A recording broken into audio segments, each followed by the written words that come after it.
Oh, oops. I was clearing out my OBS images because I had quite a lot of them. I must have forgot to unhide or rehide that one. But hello, hello. How is everyone? It's nice to see you guys. Hang on. Really? You don't believe me? You don't believe me. You don't believe me, Gusto. That's so rude of you. But hi, everyone. Hi. It's nice to see you. Hi, Sari, always looking after us. Hi, Mike. Hi, Laughs a Lot. Hi, Banana. Hi, Gusto. It's nice to see all of you guys. Hi, Shampoo. Welcome in. Here we goose. Goose? Duck goose? You know, if I was playing a game of duck goose, I'd always just do goose on Ruadh. Because I don't think he'd be very fast. He'd be fast enough to catch you. You know? He wouldn't be able to get you because he doesn't have any legs. He's a piece of bread. Someone could pick him up and throw him at you, though. Someone could pick him up and, like, throw... No, Fox. No, that's mean. Fox. No. Get away from me. Get away from me. You're currently making a late lunch, so you get to enjoy some yapping and making food. Well, I hope you can enjoy. I hope I can make that.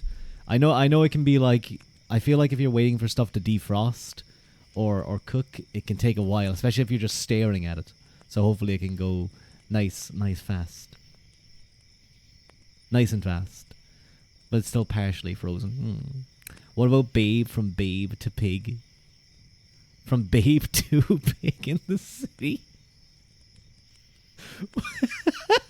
What did you say? Babe to Pig in... I know who you mean. I know the pig that you mean. Why did you specify Babe too? Oh god, why am I yawning so much? Oh my. You good though, Gusto? Hope you're well. I'm doing pretty good. Hello, John Madma. Welcome in. How am I doing today? I'm doing okay. My voice may sound slightly hoarse. It may not have fully recovered since yesterday, but I had quite a bit, just a busy day yesterday. Apparently, it's duck, grey duck for one state in the U.S. of A. No, that's terrible. That's an oddly specific pig. Yeah, it's not. He doesn't mean Babe from the first movie. He specifically wants Babe 2. Grey duck sounds very dumb. It should be goose. Cause like the fact that they're all one syllable words. Your voice doesn't sound hoarse to me. Okay, that's good. It was hoarser earlier in the day, so I didn't know if that kind of carried on. But you know, it's a one syllable thing, so you want it to be like do, go, rather than like duh, because like if someone has like, did you say nay? Wait a minute. Hold on a second.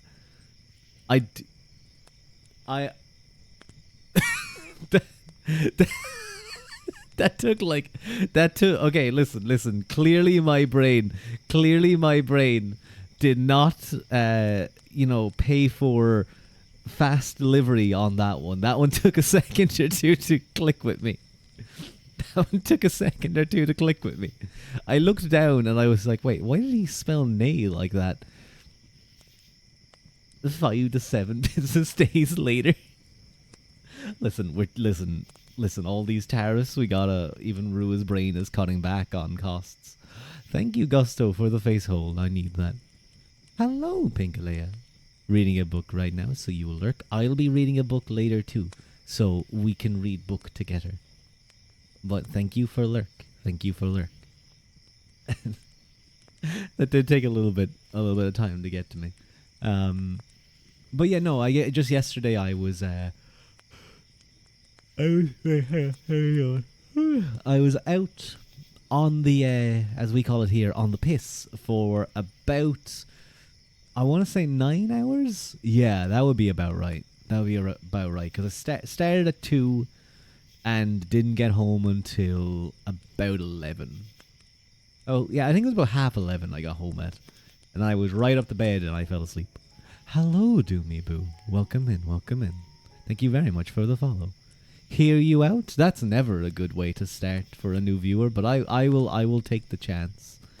If a cheese stick is just right, it can theoretically. What?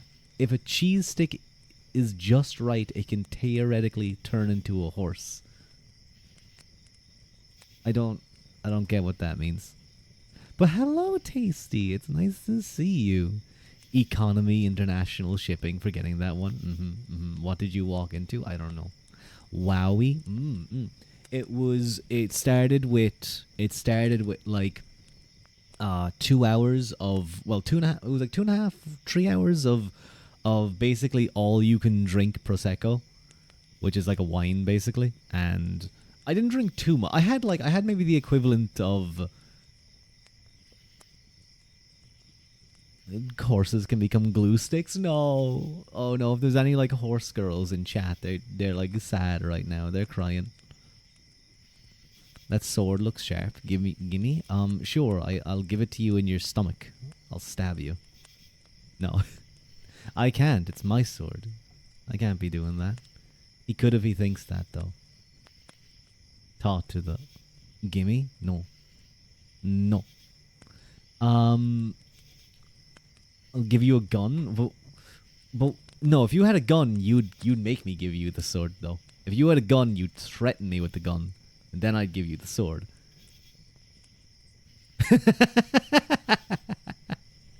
Got your ass.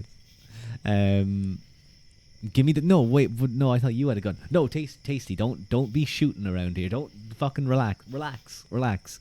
You keep shooting. Okay.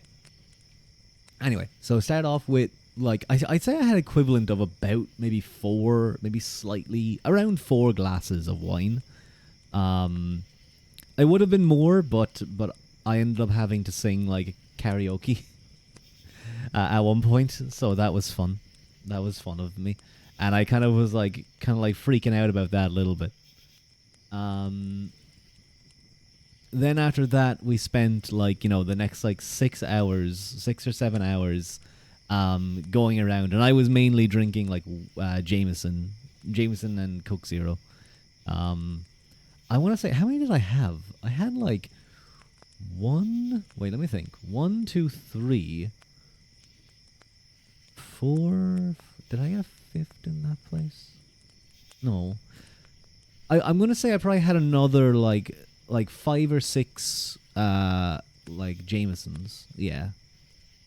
Shots of Jamesons. But not shots, like drinks. Like full drinks. So, I feel like it was over the course of a full day. So it was okay. Like I didn't get like absolutely fecked. So that was good. Singing an alcohol or a challenge, but it makes it easier to do. That's the thing. You sound worse, but everyone else is like also drunk, so they're all into it.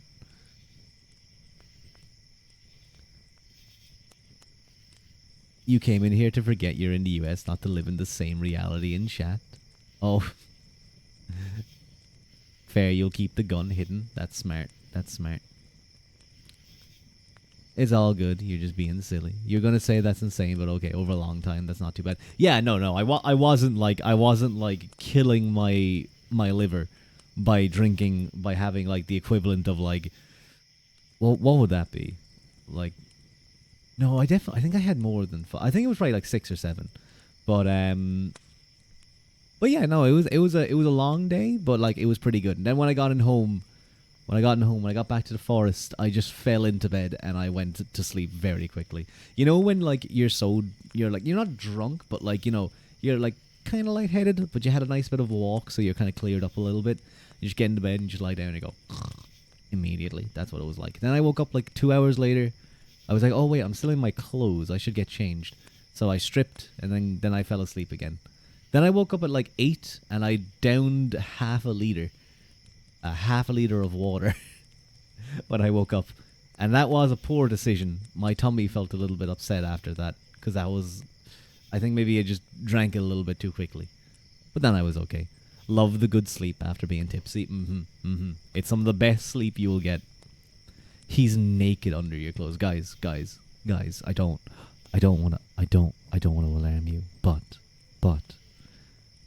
under your skin right now, there's a skeleton. Hello, Feastieri. Sounds like you had a fun weekend.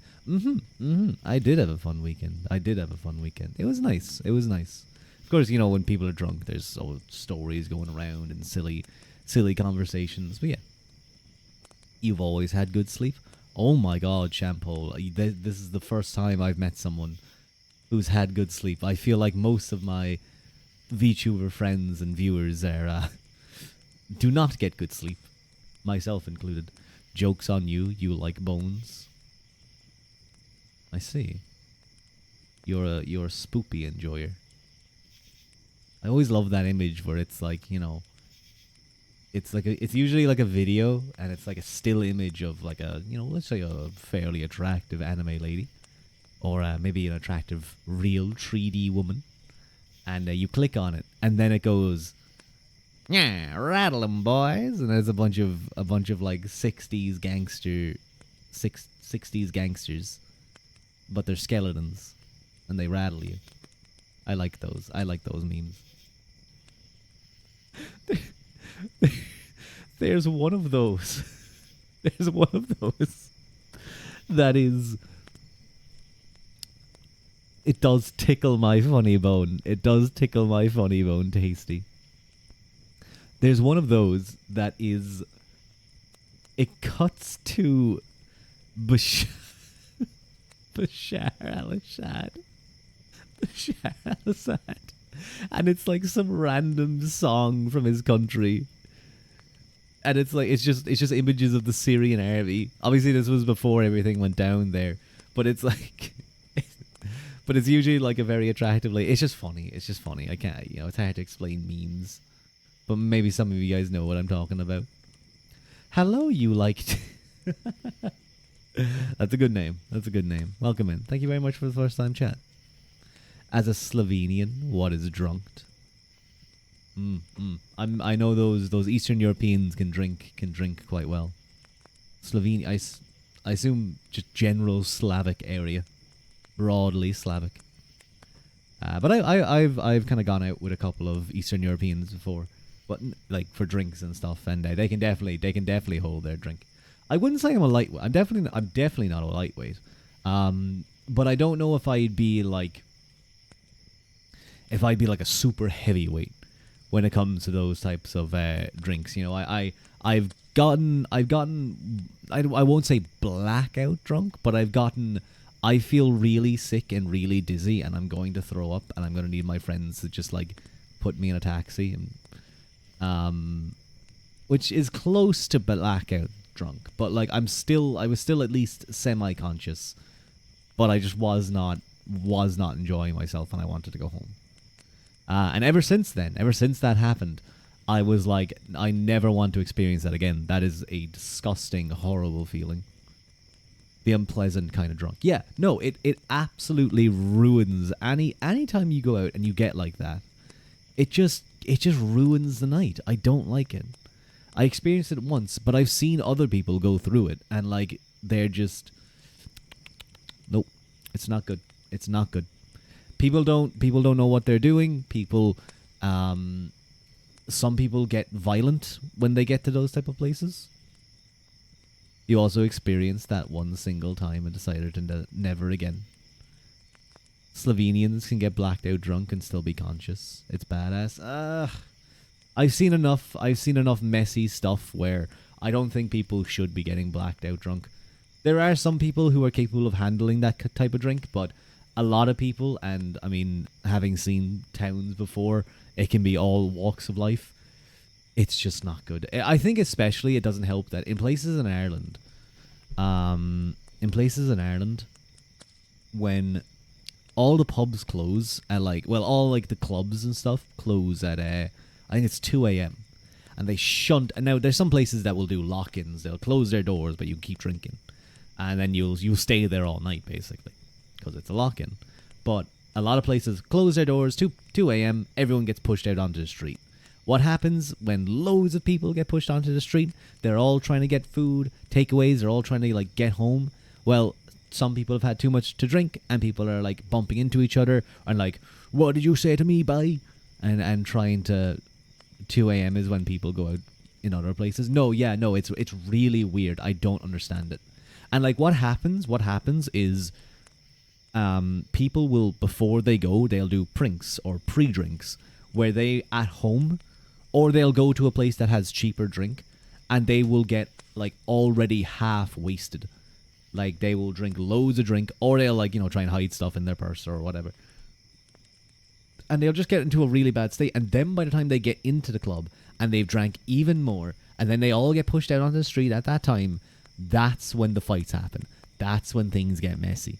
So unless they change it, what I would definitely recommend, if you're like ever in Ireland or in a place like that, try to get out an hour beforehand. Like if you're going clubbing, try and get out at 1 before everything is like pushed out onto the street. That way, there'll be very little people trying to get taxis, right? Anything like that, you will be a lot better. You'll be a lot better off. Woo, you played half sword and you keep getting owned. No, Mike. Poor Mike. Are you getting beat up? You getting beat up? It's okay. It's the type of game that will take time for you to get used to it. You can always just swing your sword as fast as you can. That sometimes works. But I definitely recommend, doing free mode and just kind of messing around. Even turn down the damage so you can get used to like countering and stuff. You're too old for that. You'd rather have a couple of drinks after dinner and head home. Yeah, no, I understand that too. I'm not a big drinker. I don't go out drinking often. It was kind of just this week I had like 2 events where it was a night out. And it was like, okay, sure, okay, we'll get some drinking in. To come home is very important. Yeah, no, that's the most important thing. It's always a good thing when you're out with friends and then you all head off and then you just give each other a quick little message to be like, or a call and be like, hey, did you get home safe? It's always a nice little thing to do, and it's a thing people should do, just to look out for each other. That's a good idea. You're still not sure how you manage such precise strikes, dude. You should go watch some of the like actual good players at this game on YouTube. They're so better at it than me. I don't know what it is. I think it's just the way I always move my mouse, but like I'll like swing sideways over the person or like on their side and it will just miss them completely. But no, that's more just practice.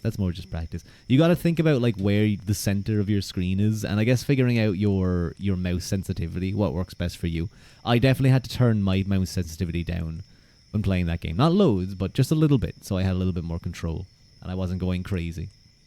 Easter time? Yeah, people. Well, it's more kind of like it was really busy for a while at what I do, and then it kind of got quiet. It's slowly getting quieter, so it was sort of like, the end to that kind of busy point, and kind of a little bit of a celebratory drinks. But I still have like an Easter egg. I still have a Ripple Easter egg. Do you guys know Galaxy chocolate? It's really good. I really like Ripples. I like how smooth. Galaxy chocolate in general is just so smooth. It's a really good quality chocolate. Like as like a basic. When I say basic, what I mean is that like you can get the chocolate anywhere. It's just nice and it's good quality. Ripples are good, but you went to Aldi today, and the Kit Kat chunky Easter eggs were 19 cents. What do you mean you bought 34 chunky Easter? Huh? Are we? No, hang on now a second, Lancelot. Are we talking about full Easter eggs? Like actual full-size Easter eggs? Or are you talking about... Oh, okay. Okay, no, okay, I was €3 for €4 ones. Okay, no, that makes more sense. I was really confused. I was like, I would question, I would really question if they were selling something for 19 cent. But yeah, no, still that's still a lot. That's a lot of Easter eggs. Oh my god. You don't know if we have that here.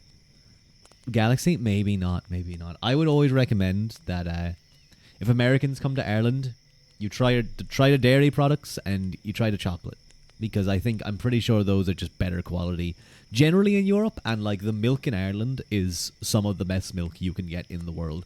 I have experienced it myself when I travel around to different places and I try their milk. It's like there's a difference. In some places it is distinct and sharp and it is like, sorry, tasty. I was thinking of Pip. My apologies. Pip is American, isn't she? Yeah. Yeah. I don't know why I thought of Pip. Please, you've experienced decent chocolate and it all your life. Okay, that's fair. That's fair. You've had Irish chocolates before and it's better than anything you've had elsewhere. I don't know if I'd say it's like Irish chocolate is like super good, because I view like the Swiss chocolate stuff like Lindt to be really high quality. What is the difference between Ireland and Scotland, or Scotland? Scotland. They're country. They're two different countries. One is Ireland. One is the smaller. Well, you have Republic of Ireland and Northern Ireland. But we'll just consider you have the island, and up top you have Scotland. They are very close culturally. And they do have various links between them. Specifically, the kind of the Scottish people that were around developed out of kind of a mix of. There used to be a people called the Picts, and they were kind of the main people in Scotland. But then a little bit, I think, before the Romans arrived, or maybe kind of as it was going on, a tribe of Irish people from the north of Ireland called the Dalrieta invaded Scotland and took over kind of the lower part of Scotland, the Hebrides and stuff, and eventually really kind of that kind of Gaelic ascendancy class took over Scotland. And then of course over time it was, those closer to England during its rise, kind of they developed relations, and then King James made the Union, and everything got a little bit different. Is a ripple thing kind of like a flake? It sort of is tasty. Yeah, it's sort of like it's like a chocolate covered flake, but it's different from like a twirl, which just is a chocolate covered flake. It's smoother is the only way I could describe it. You have to Google it. You guys, yeah, if you look up the Dalrieta, Dalrieta, you will be able to find stuff about their kind of conquest of those parts of Scotland. Smooth chocolate is peak for sure. I have like a big Easter egg of them, and I have one ripple left. Dude, I had a Maltesers Easter egg. It's still, there's a little bit left, but oh, it's good. But I am gonna have to say this. In the next for the next like few weeks, I'm gonna have to really cut back on my diet for a little bit, because oh my god, all the chocolate. There was a lot of chocolate eaten, but I enjoyed. It was tasty. I also had a really nice like kind of Indian style food today, a nice curry.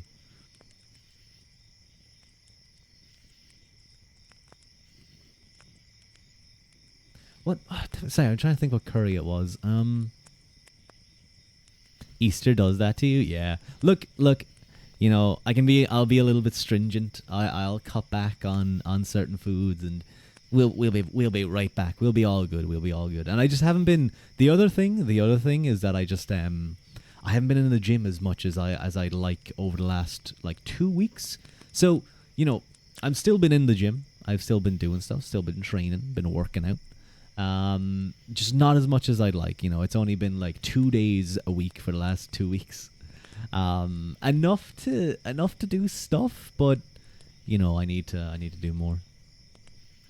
You missed me, by the way, the first time you were Slovakian drunk. That's okay. That's okay, Shampoo. That's okay. Thank you for joining back. Thank you for coming back. That was a cute one. Easter does. Oh yeah, I read that. Yeah. Um, I think next year I'm going to be a little bit more prudent, and I'm going to be like, I only am going to get like two Easter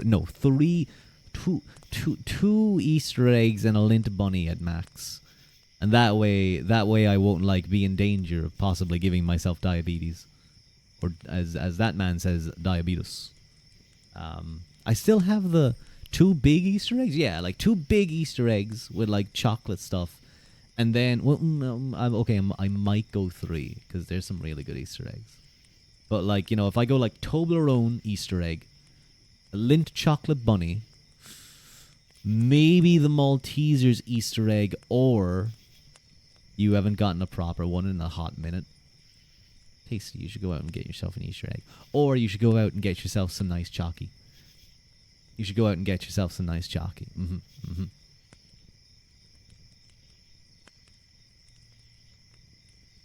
But I still have the bell. I don't know if you guys can hear that, but I still have the Lindt Bunny's bell. It's my trophy. It's my trophy from killing that chocolate bunny. Some Leonidas chocolate.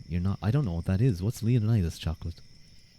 It sounds like I would eat it and I would immediately get like 8-pack abs and be glistening in oil, and for some reason be wearing very little and have a shield and a spear and be on the set of 300. Very tasty and fancy. Ooh, sounds good. Hello, Billy. What the rule? Naked? No, Billy, no. It's not gonna work. It's not gonna.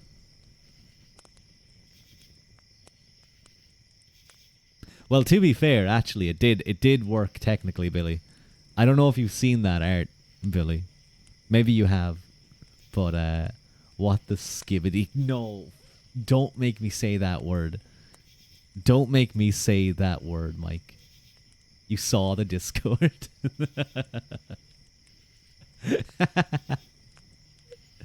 It's a brand of Belgian chocolates. Their pralines are so good. I will have to give those a try. Gasp.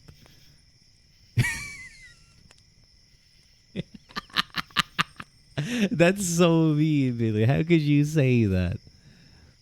How could you say that? How could you hurt my feelings like that? That's real art. I posed for the goblin. Ruadh posed for the goblin. You just did girly stuff today, like taking a taxi, RMT, a taxi to buy stuff. I don't I don't see how that's girly, but maybe you meant like you went shopping. You hate this tipping stuff, by the way. Typing? Tipping? Oh, are you like talking about like actually having to tip? Like tip for things? You got your dogs out for that? My dogs? Huh?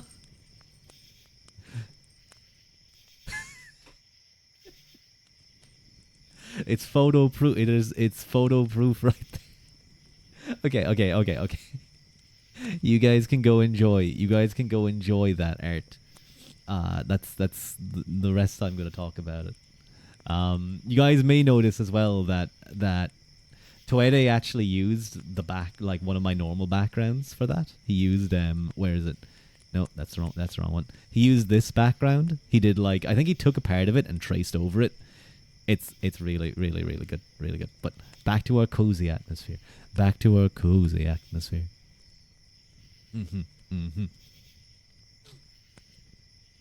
You're immediately concerned.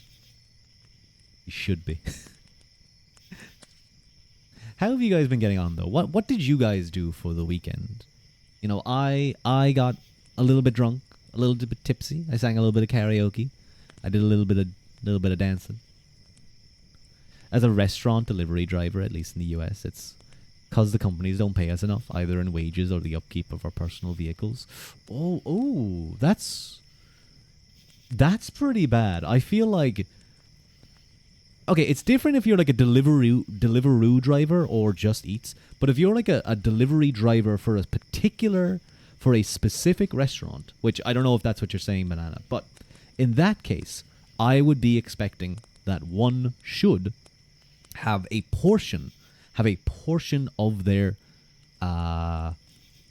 gas and vehicle upkeep paid for. It doesn't have to be like, oh, we'll 100% pay for all vehicle damage or repairs or something. No, no. But there should be like a percentage. But obviously in the US, it's like fuck you or, you know, good luck eating.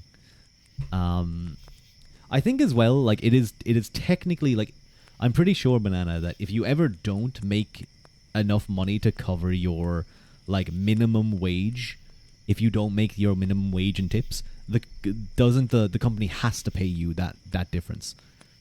It has to pay you that difference. You looked at cool VTubers, some with clothes, stares at you. That's thank you, Billy. Thank you. That's very sweet of you. You saw that art on Twitter as you were falling asleep. Admittedly, it was certainly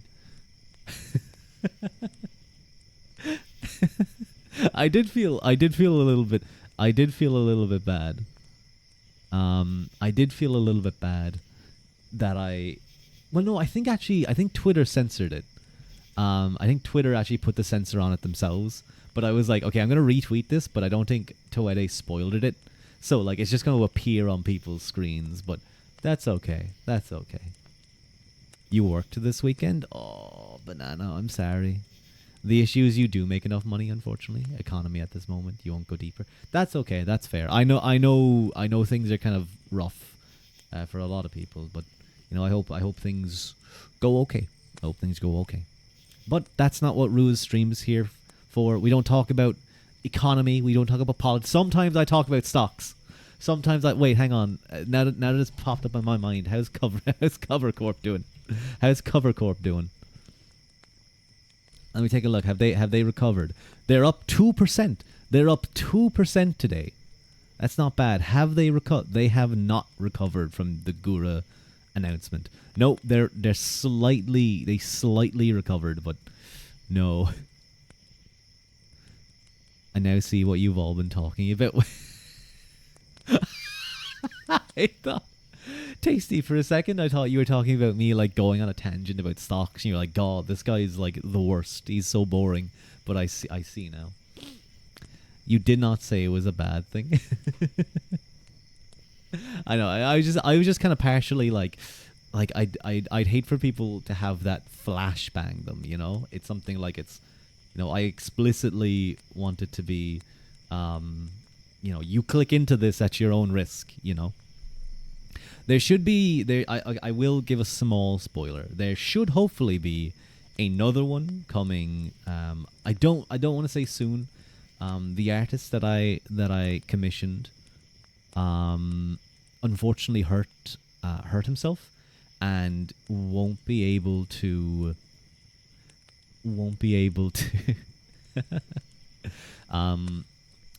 is just finding it difficult to draw again.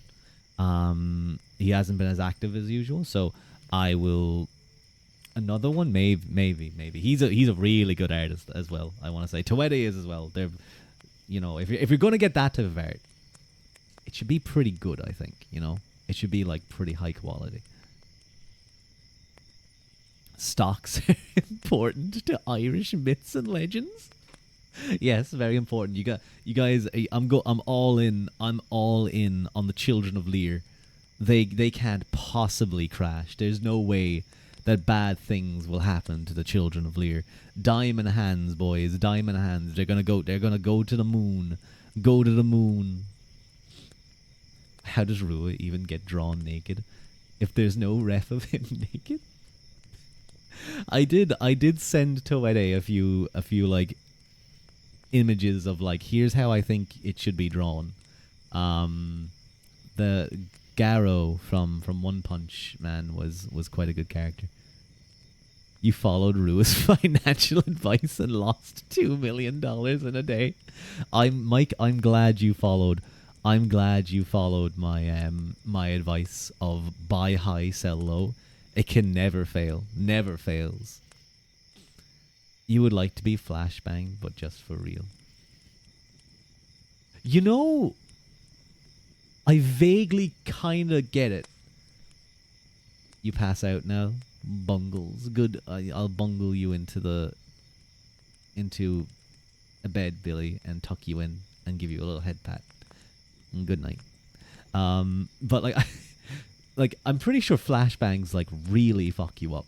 But I'd like to see what it's like to be in a room with one. I assume it breaks your eardrums, but I kind of just want to be like, what does it feel like? You know, it's like when I don't know if you guys have ever done this, but have you guys ever been in taking a shower and you take? No, it's not buy low, get high.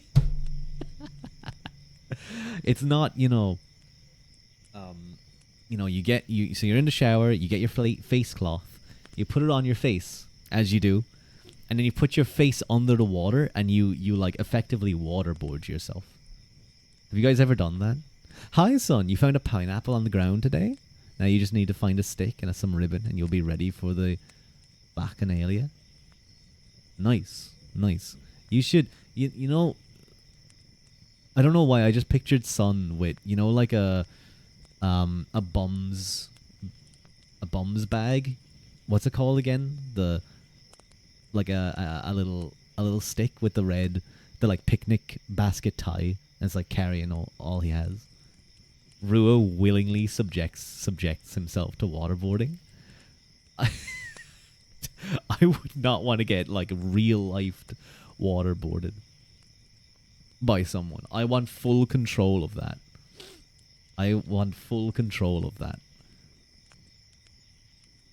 Guess he has to provide. Shut up, the lot of you. Today we find out that Ruadh is a bit of a masochist. Masochism arc, you said this last time. This is an ongoing theme. No, wait, hold on a second. I think this only happened because I can't remember who, but some VTuber was talking about waterboarding, and I was like, I just mentioned that. Like, you guys would do it too, because it's kind of like interesting. It's interesting to experience. You have to like, to get it proper, you have to like lean back, which is a little bit awkward to do in the shower, but you can do it. There's an ever-increasing list of man willingly undergoes waterboarding to prove it's not tortured, followed by immediately becoming a militant activist for its prohibition. No, I'm not surprised. You should give a visible demonstration. Sure, hang on. Let me do a visible demonstration of how you have to do like this. You have to get your body like this, and then the water like is gonna come down on your face. It's even better if you somehow get like this, but that's really difficult to do. If you can do that in the shower, fair play to your balance. He flashes some thigh for free, guys. At this point, I feel like you've gotten more than just thighs. Ruadh is more sadistic because he subjects us to the stock market. Yeah. Ruadh's stock advice is waterboarding for chat. No, that's my advice. My advice: probably don't invest. No, you know what? Actually, probably the S&P like Vanguard and those other like indexes are pretty cheap right now. I'd throw a bit of money into those. I got caught out by not selling earlier and then buying lower, but I'm just holding right now. Like, I would say that it's not a terrible idea, especially with the news that discussions may be going. But who knows? Hello, Mike. Wait, how do I say this again? Hello, Mike Tila Piado. Mike Catil. Mikatil. I'm gonna call you Mikatil. No, Piado. Yo, dude, what's up? Wanna do some waterboarding at Guantanamo Bay? More like Guantanamo Gay. Ha! Gotcha, son. It's definitely been more... Yeah, no, definitely. Got him. If the man can get you underwater. Yeah, like that's the thing. I've seen those videos where it's like, how long can this person withstand waterboarding? And it's like, okay, I'm going to give you this thing that you drop if it's like too much. And it's usually like, okay, here, like 5 seconds, and then the person actually has to take a drink, and then or they have to take a breath, and then they immediately drop it, because it does feel like you're drowning. It is not a nice experience, even from my own testing. Is it gay to waterboard your homies at Guantanamo Bay? Yeah. That's how you'd get that's how you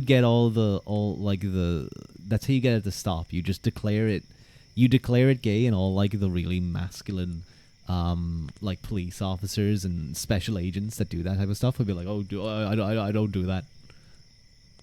You gotta play against them. Out of this game as a girl, or oh no, I get what you mean, Shampoo. No, you can waterboard yourself too if you want. I'm not gonna say I will, because I think I'd actually get banned if I said that. It's such a game exploit, IRL. It is, yeah. It's actually just tricking someone into thinking they're in massive amounts of danger. I feel like it probably is somewhat dangerous. I don't like, obviously if you just kept pouring water on their face, like that's just killing them. But there's only hot people can waterboard you.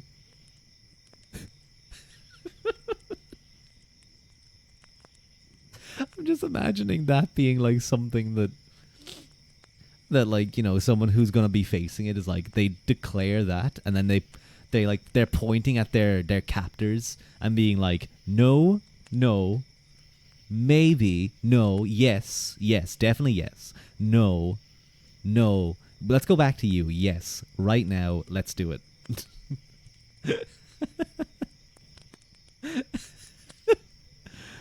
Of the people who have willingly undergone boarding, they generally hit only last about 10 seconds and report PTSD about it years later. Really? Like, obviously I've never experienced it proper, but dude, that must be... Now, I do question, is it like, are the people who go through it, are those like military people? Or are they like, journalists who've generally lived a relatively nice life?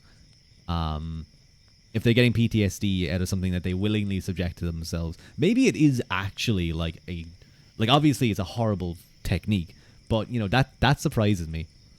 That surprises me that they get something like that. It's a legitimate... No, yeah, I suppose, but like, I would be under the impression that it's like they were all journalists, but it is... No, absolutely, it is serious. But I would think that, like, momentary, like, for them, they experience like a momentary shock of, oh, I can't breathe.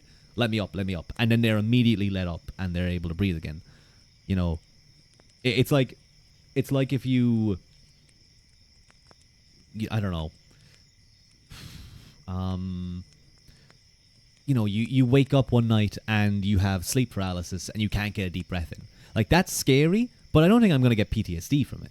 But obviously, maybe it's a whole different story. Maybe doing it for real is tame in appearance, but it's not psychological, it's physical. The body reacts and people have died from it. Okay, maybe because I had full control when I did it to myself in the shower, I was like, okay, no. So like because I had full control, I could immediately get out of it. I didn't do it too bad. But maybe the actual thing, when you're like perfectly tilted back, when the guard, and he said he wasn't for real. What if a girl would waterboard you to oblivion? I wouldn't be surprised. The girl would just tip the full bucket of water on me. Okay, I want to get away from waterboarding, because it's a genuinely fucked up thing. Reminds you of that time in D&D somebody did that to a goblin. To be fair, we did that. We kind of like bullied a goblin in our stream. By the way, if you guys didn't catch that stream, we survived. We beat the goblin cave somehow. Not the most restful topic, no. Rua ASMR, Rua waterboards you. Hello, Pip. No, Pip, don't poke me. Okay, you know what? Maybe I need that. Maybe I needed that for suggesting such a thing. Let's move on. Let's move on. What do I talk about instead? Hello, hi Pip. It's nice to see you. ASMR Goblin Cave. I'm just goblin slaying in a cave. We must consider the youth fortunate enough for not knowing about it. It would make for a very controversial schoolyard prank. That would be kind of funny. It wouldn't be funny at all. That would be horrific. That would be one of the most horrific things. Like it's all fun and games when the kids are like, you know, doing WWE moves on each other, but like doing some special ops to grab a kid and put him in that situation. That's what you said with full control, and it was kind of too much. No, yeah, no, like even doing that, I felt that feeling of kind of momentary, like, oh, I can't breathe, and then I immediately got out. Speaking of schoolyard pranks, reminds you of senior prank at your school long ago. What may we know what happened, Banana? They always seem kind of funny. I remember some people moved a car of one of the teachers, like really far away. I think they actually brought it in onto like the school pitch somehow.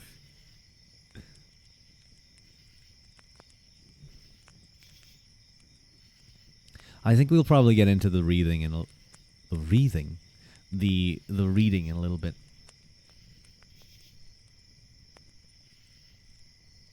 Girls put menstrual products all over the boys' bathrooms.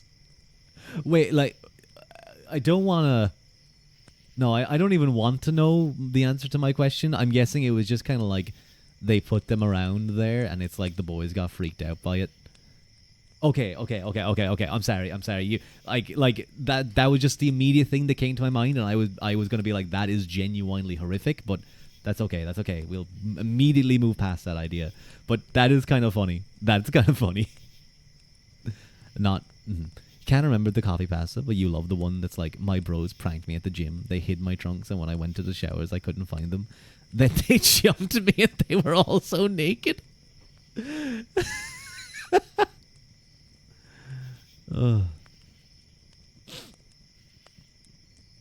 Why? What is this stream? Why am I talking about these things? This is taking a weird turn. I wanna move on to my book reading, because I actually do have a specific section I want to do today for the book reading, and that I want to get done. Are you a CIA plant, Ruadh? Yeah, I've been a plant all this time. I've been specifically developed and designed to capture the minds of Fujos, to keep them enthralled and stop them caring about the going-ons in the world.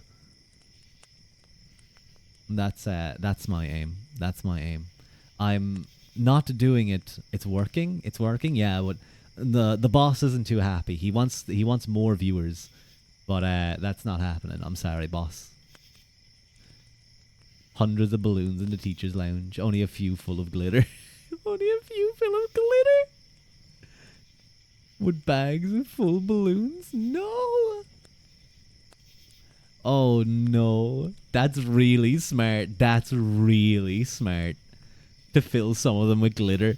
I can only imagine that he popped one and it just went all over, and he was like, oh, these motherfuckers. That's really good. That's really good. Anyway, there is one short story to read. It's chapter 15, Laura in the Happy Place, or in the Happy Plane. And then we have a long story, The Fate of the Children of Lear, which is probably one of the more popular Irish stories, and definitely one I'm looking forward to getting into.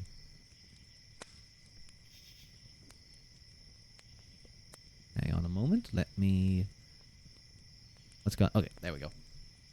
But yeah, I think I'd like to get into the reading. The King of Lear? Not the King Lear. It's L-I-R. But we will be getting into a story. But excuse me for a moment. I'm going to go grab some water. So if you guys will give me just 2 minutes.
I am back. They don't pay child support. No, they often don't. If Zeus had to pay child support, Olympus would be bankrupt in about 2 days. I'm not back, I'm Rua. That's so true. That's so true, Banana. I am Rua. Rua is me. But I'm also Pomu. I'm Pomu. Speaking of VTubers, things are fun at the moment, aren't they? I don't know if I haven't really been keeping up with it. I don't know the details, but all I know is big indie sphere is in meltdown right now. Good lord. Oh my god. Homo sapiens. Homo sapiens. But whoa, oh. It's literally that gif with the fire and pizza. It is. Like, I don't really keep up with, like, those people that are involved in this drama, but just knowing that, like, they're all big people. You don't want the tea anymore, sisters. You just want to be happy. Basically, like, I think there's a lot more to it, but there was just one particular character that was very manipulative, very going behind people's backs, stabbing them, trying to intentionally handicap them in terms of who they can do business with, who they could act with, or like saying things behind people's backs.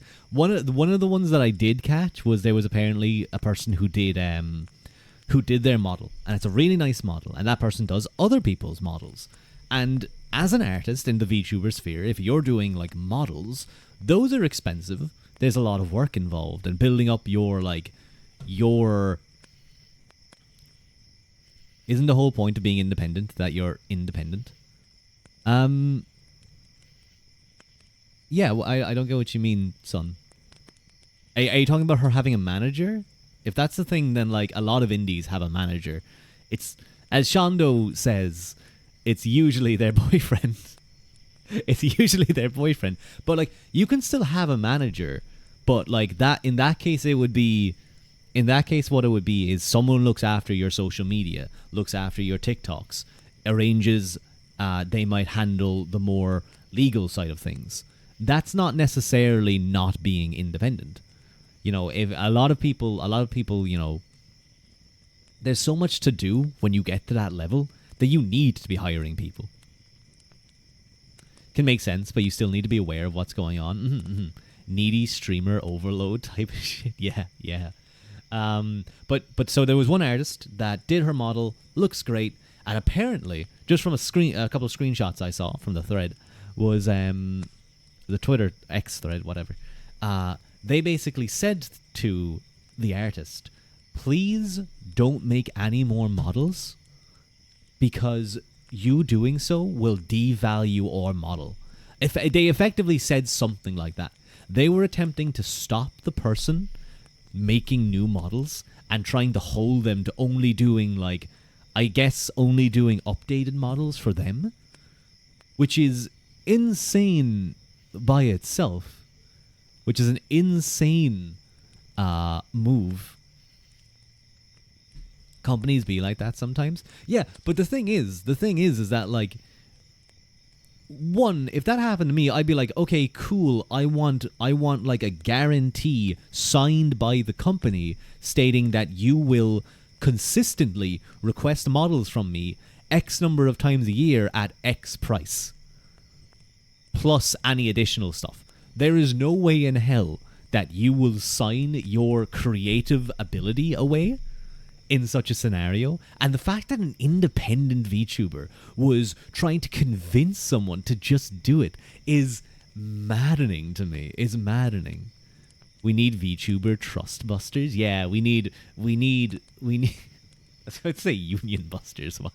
We need to send an Alpinall bench with all his big muscles, and he just goes in there and just like shakes them down and makes them tell him all the dirty secrets. What do you do if they didn't get the full model files? Refund them. They don't get the model. Fuck that. Yeah, no. That's probably a good thing to do as well. Is basically if they attempt that and you're doing any work for them, you just go, nope, thank you, goodbye, and you just immediately cut contact. Or you tell them, oh yeah, sure, I'll think about it, and then you just continue working as normal. And then if they get angry with you, you just be like, what are you talking about? We're firing you, and you can't work in this entire field ever again.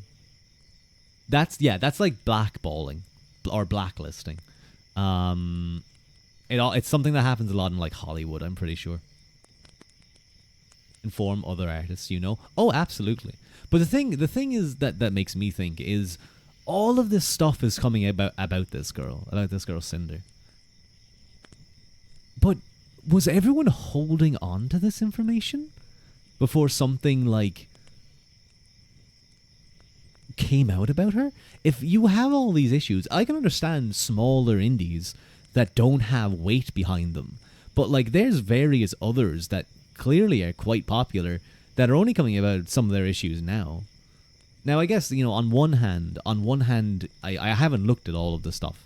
So I'm sure some of it is like, oh, we didn't get on and she called me a name. And it's like, okay, I don't care about petty drama. But when it's stuff like this that is cutthroat business like behavior, which I'm not surprised that type of stuff goes on, because whether we like to admit it or not, VTubing at that level, streaming at that level, is a business, is a competition. I saw someone say, I can't believe people treat VTubing like a competition. No, it is. At that level, they're all competing for viewers, for a slice of the share of the VTuber community, which is already a niche market. So don't be surprised that that's something that happens.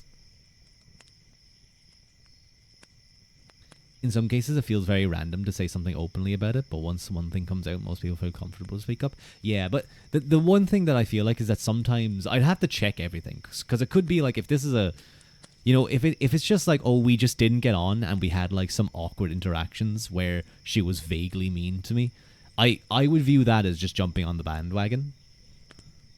But then other stuff, because some people are just definitely want to jump. Yeah, exactly, Tasty. You get what I'm saying. You get that, like, some people are seeing, like anything, especially when it comes to VTubers on Twitter, if people smell blood in the water, they will go for them. And if they can get a crumb of that interaction, a crumb of that, what do they call it? I don't want to say fame, but like, you know, followers and interest, they will take it. It's free exposure. Yeah, basically. But I do want to spend, like, you know, I want to spend maybe I'll spend tonight diving into some of the drama and being like, ooh, what happened here? What exactly did she do? Time to get all of these important Irish figures, VTuber models. An apology dropped too. Oh, let me guess. Comes on stream. She goes,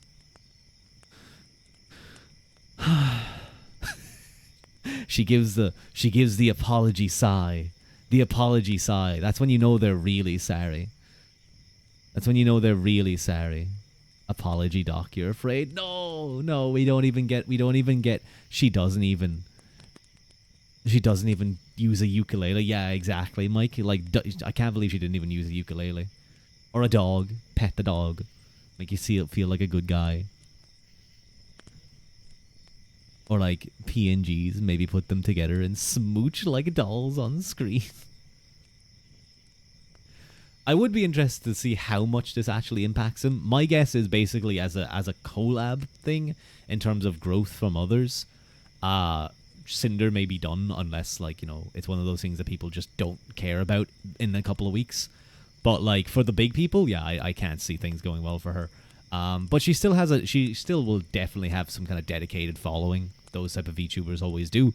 Well, those type of streamers always do, because there's just so many people viewing them that they don't really care. But you know, we'll see what happens. It'll be interesting. You remember a YouTuber doing an apology video, and it started with him talking to a dog like, "Oh, Fluffles, how am I gonna make this tough video?" It was about him scamming people for loads of money, but he forgot to move his expensive car out of the backdrop. That, I feel like I might know. I don't know if that was Logan Paul. I don't think he did that one. But there's definitely things like that. There's a couple of good videos about like YouTube apology videos. It was like how can we improve this?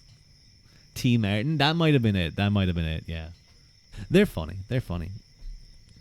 What was that one? The woman who sang that apology video. I don't. What's her name again, son? You know it, but I'm pretty sure you know it. But yeah, she had the ukulele. I like. I'm gonna be honest. I don't even think she really apologized either. She more just kind of sang about the whole situation and then just kind of like was like, "Oh, I didn't really do anything." Like it was a non-apology. That's what I'm saying. It was a non-apology apology video. The Miranda sings lady. Yeah, yeah. That was quite the event.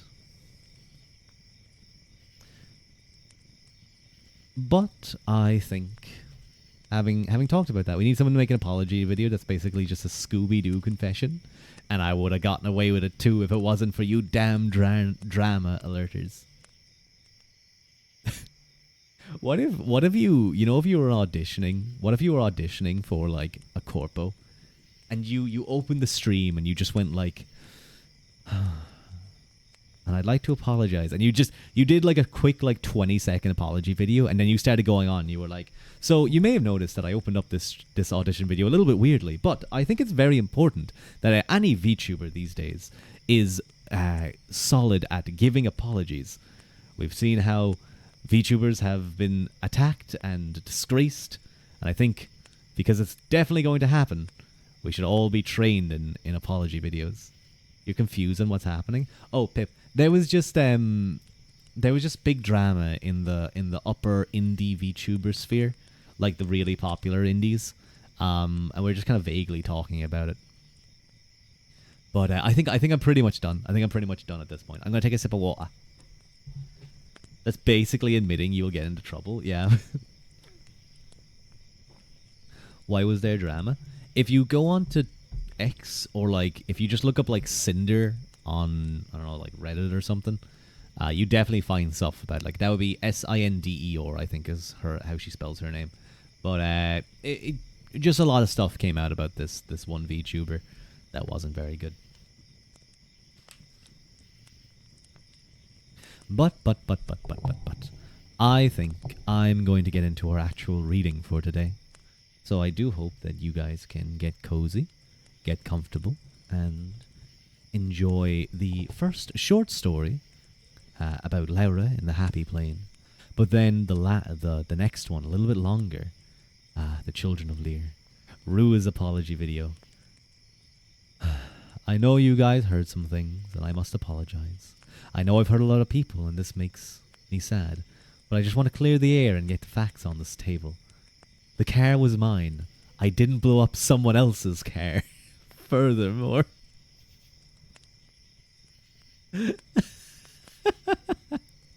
I always tell my VTuber friends, if they're like making fun of me for being Irish, I always tell them like, don't look under your car tomorrow.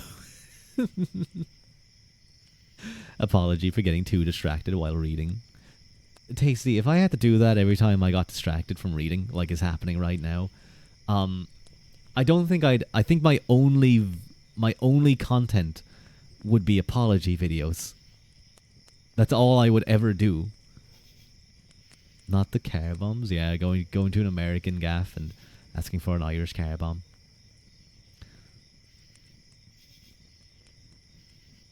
Anyway, let me get into the reading. Laura in the happy place, in the happy plane.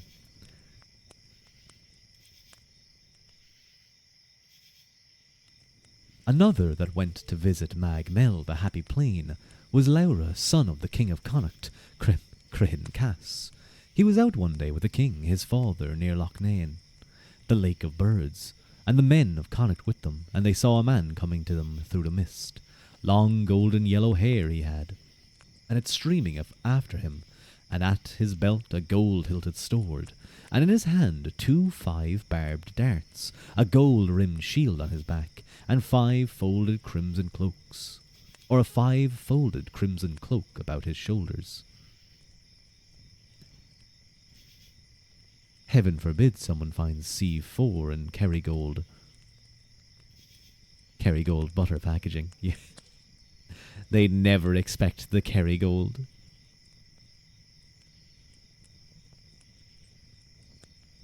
Apology for Igno. We mentioned it there. What was it? Miranda sings, I think it was.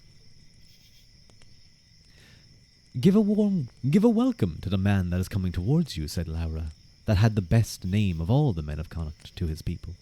And to the stranger he said, a welcome to the champion we do not know. I am thankful to you all, he said.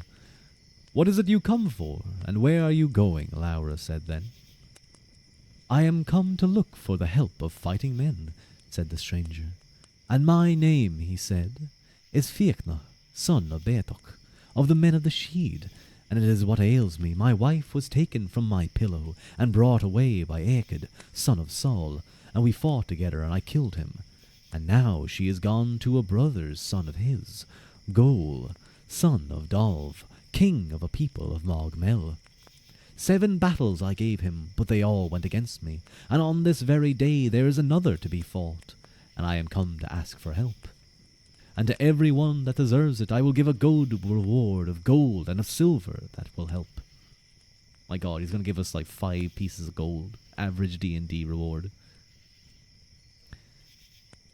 The most beautiful plains are the plains of the Two Mist. It is not far from this. It is a host of the men of Sheath, full of courage, all stirring up pools of blood upon it.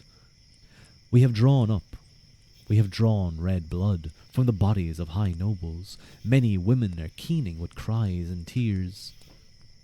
The men of the host in good order go out ahead of their beautiful king. They march among blue spears, white troops of fighters with curled hairs.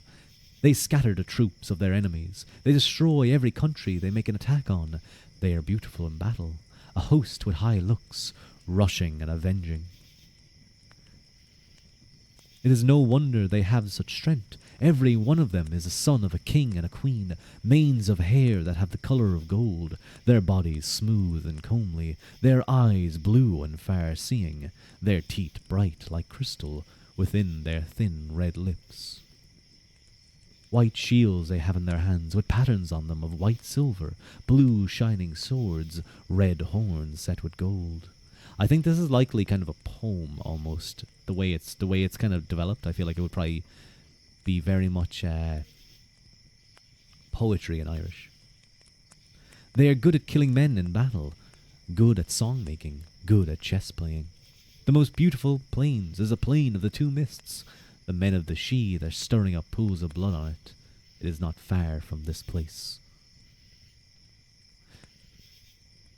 It would be a shameful thing not to give our help to this man, said Laura. Fiachna, son of Beatoch, went down into the lake then, for it was out of it he had come, and Laura went down into it after him, and 50 fighting men alongside him. They saw a strong place before them then, and a company of armed men, and Noel, or Gol, son of Dalv, at the head of them. That is well, said Laura. I and my 50 men will go out against this troop. I will answer you, said Gol, son of Dalv. Sometimes when you read too many ancient texts, you feel the urge to start referring to people IRL like this. Yes, I am son Albionus, descendant from blah blah blah, hailing from the northern village of Sheffield. I don't even know if Sheffield is in the north. Where is Sheffield again? Please come sit beside me and tell me of your journeys. Good at chest play? No, not chest play. No, chess playing. Chess. The board game. Would sound so badass if we all spoke like that. I feel like it would get very tiresome. Like imagine meeting like 50 people. Or like going to like a family, like just going to like a meeting, like a board meeting. Smooth men. Is that all you took out of that, Mike? That's all you picked. That's all you grabbed. That's the whole, like your mind just focused in on that. Yeah, you know what? Fair enough. Fair enough. I understand. The two fifties attacked one another then, and Goal fell, but Laura and his 50 escaped with their lives, and made a great slaughter of the enemy, and not one of them made his escape. Your mind is filled with men.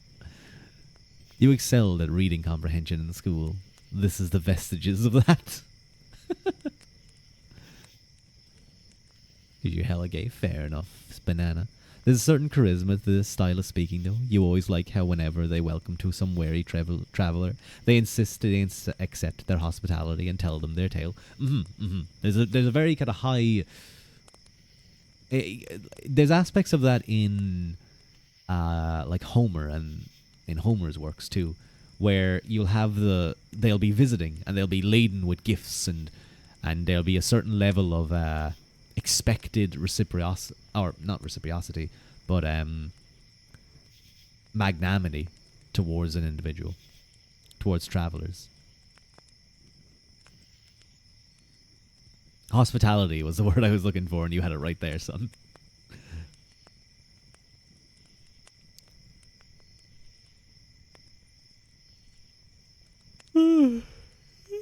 Excuse me. "Where is the woman now?" said Laura. "She is within the dune of Magmel, and a troop of armed men keeping guard about it," said Fiachna. "Let you stop here, and I and my 50 will go there," said Laura. So he and his men went on to the dune, and Laura called out to the men that were about it. "Your king has got his death, your chief men have fallen. Let the woman come out, and I will give you your own lives." The men agreed to that, and they brought the woman out, and when she came out, she made this complaint. "It is a sorrowful day that swords are reddened for the sake of the dear dead body of Goal, son of Dalv. It was he that loved me. It was himself I loved. It is little Laura Liban cares for that. Weapons were hacked and split by Goal. It is the Fiachna, son of Beatok, I must go. It is Goal, son of Dalv, I loved." And that complaint got the name of the Lament of the Daughter of Eachud the Dumb. That's mean, calling him the Dumb. Well, he might just be mute. Laura went back then, till he put her hand in Fiachna's hand, and that night Fiachna's daughter, Dergrinne, a tear of the sun, was given to Laura as his wife, and 50 other women were given to his 50 fighting men, and they stopped with them there to the end of a year. So they're still in kind of that underworld, that other world under the lake. And at the end of that time, Laura said, "Let us go and ask news of our own country." "If you have a mind to go," said Fiachna, "bring horses with you." "But whatever happens," he said, "do not get off from them." So they set out then, and when they got back to Ireland, they found a great gathering of the whole of the men of Connacht that were keening them. When the men of Connacht saw them together, they rose up to greet them, and to bid them welcome. But Laura called out, "Do not come to us, for it is to bid you farewell we are here." "Do not go from us again," said Crihan, his father, "and I will give you the sway over the 3 Connachts, their silver and their gold, their horses and their bridles, and their beautiful women, if you will not go from us." And it is what Laura said. In the places we are gone to, the armies move from kingdom to kingdom. They listen to the sweet-sounding music of the sheath. They drink from their shining cups. We talk with those we love. It is beer that falls instead of rain. We have brought from the dune of the pleasant plain 30 cauldrons, 30 drinking horns. We have brought the complaint that was sung by the sea, by the daughter of Eachud the Dumb. There is a wife for every man of the 50. My own wife to me is a tear of the sun. I am made master of a blue sword. I would not give for all your whole kingdom one night of the nights of the sheath.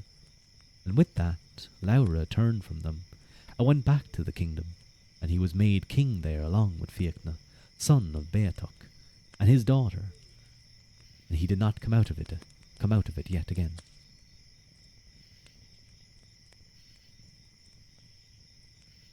One time you trusted men, and then Then they convince you they were bad by handing him back. Yeah, they killed the girl. She clearly fled from the original husband and was like, no, I can't believe this. This sucks. They will also say things like, but since you have come from here from so far, I know that you are not here just to eat my wonderful cows. So I will not let you leave until you have told me all your thoughts on this matter. It is quite cool. So that's the end of that story. Now we get into book 5, kind of the last book and the last story of this section, dealing mainly with the Tuatha. Or well, the Tuatha.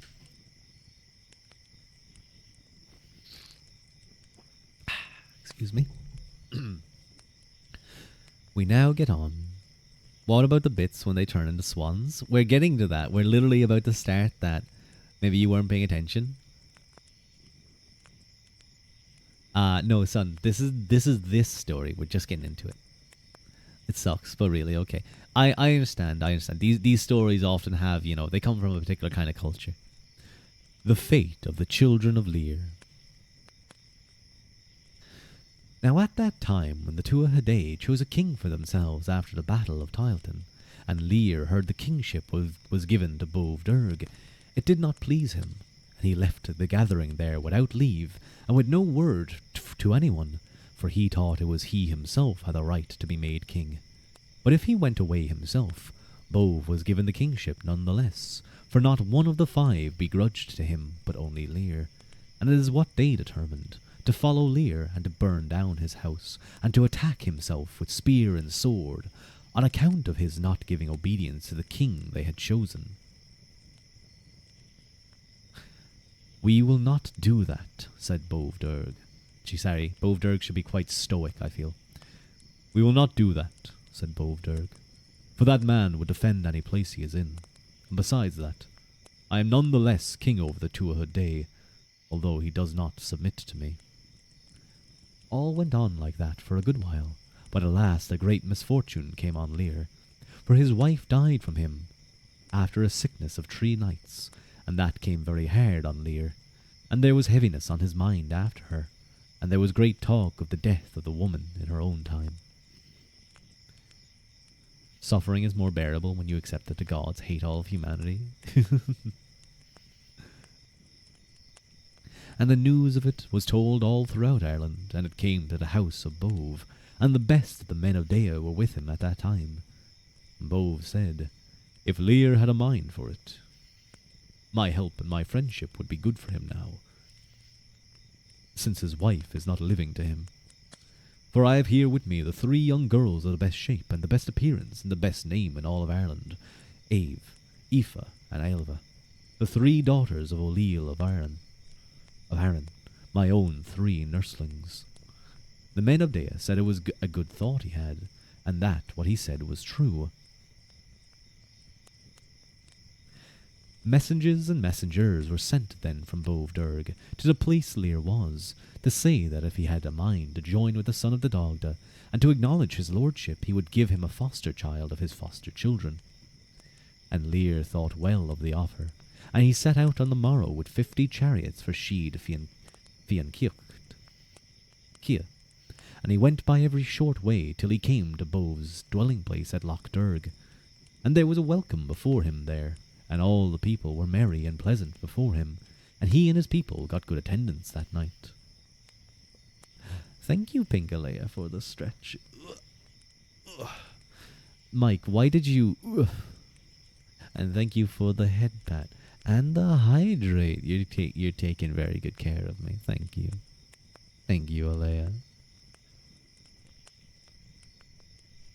I hope I'm not distracting you from reading your book while I'm reading my book.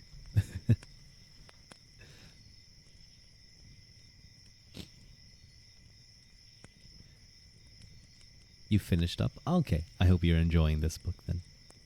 The 3 daughters of O'Leal of Aaron were sitting on the one seat with Bove Derg's wife, the queen of the Tuatha that was their foster mother. And Bove said, you may have your choice of... No, hang on. I don't get a choice in being poked. Haru's just doing this to me. No. Drown. Check. I had to really pronounce that C. because you put it at the end. You didn't have a K there. You forgot it. But thank you for the drown check, Haru. Hmm. You forgot. You forgot. You didn't. You don't remember how to spell. Haru, did you see Kwai's latest artwork? Oh my good lord. There's a VTuber that's... She literally is just a piece of vanilla ice cream. Whew. Oh my, oh my, oh my. Hi, Haru. That's very nice of you, Tasty.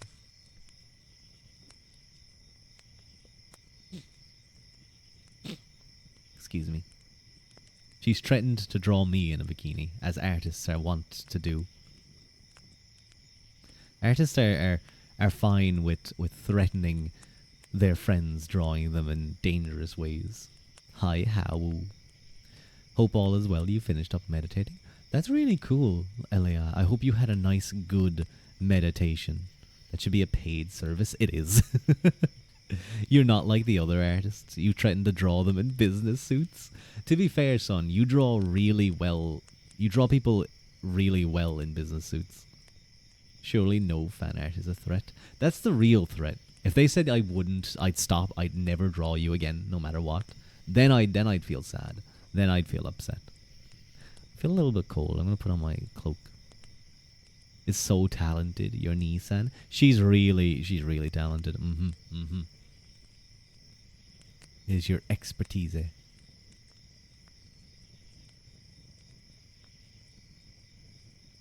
Where were we? You may have your choice of the three young girls, Ur. I cannot say, said Lear, which one of them is my choice, but whichever of them is the eldest, she is the noblest, and it is best for me to take her. If that is so, said Bove, it is Ave who is the eldest, and she will be given to you, if it is your wish. It is my wish, he said, and he took Ave for his wife that night, and he stopped there for a fortnight, and then he brought her away to his own house, till he would make a great wedding feast. And in the course of time, Ave brought forth 2 children, a daughter and a son, Fionnuala and Aed, and Ave, their names were. Ide, their names were. And after a while she were brought to bed again, and this time she gave birth to 2 sons, and they called them Fiacra and Con, and she herself died at their birth. And they weighed very heavy, and that weighed very heavy on Ur or Lear. And only for this, the way his mind was set on his 4 children, he would gone near to die of grief. The news came to Bove Durg's place, and all the people gave out 3 loud, high cries, keening their nursling, and after they had keened her, it is what the Bove Durg said, it is a fret to us, our good daughter, to have died. For her own sake, and for the sake of the good man we gave to her, for we are thankful to his friendship, his faithfulness. However, he said, our friendship with one another will not be broken, for I will give him a wife. For I will give him for a wife her sister Aoife. Dude, imagine you marry someone and they die, and like immediately the family's like, oh no, here, marry another woman. Here, just take this woman. I'm sorry she died. Please take woman. Bro, speed running, dating, marriage, any %. Yeah. That's surprisingly common in ancient times. Yeah, no, yeah, it is actually, to be fair. Especially among like royal, I imagine especially among like royal families. If something like that happens, it's like, how can we fix this? How can we solve this thing that has happened and keep our friendship?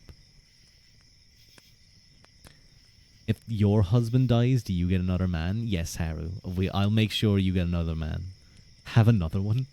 Buy one, get one free.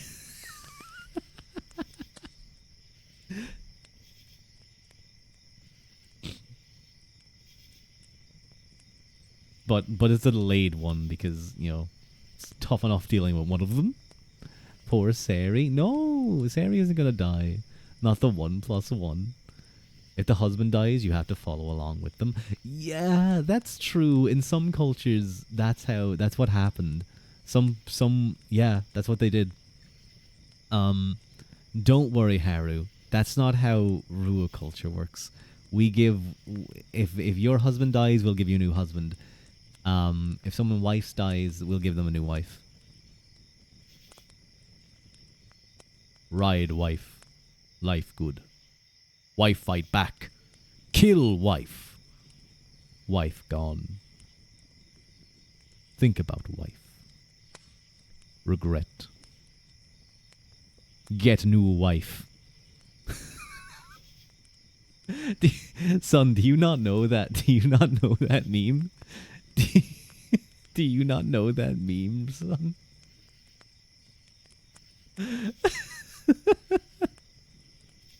That's some soulmate fic shit. Can't live without you. No, I don't even think it's they can't live. I think it's they are literally forced to. You're clipping that? Do. Feel free to. You need to look up the gorillas, son. You need to look up the gorillas and wife fight back. Kill wife. Miss wife. Regret. Anyway, back to our song.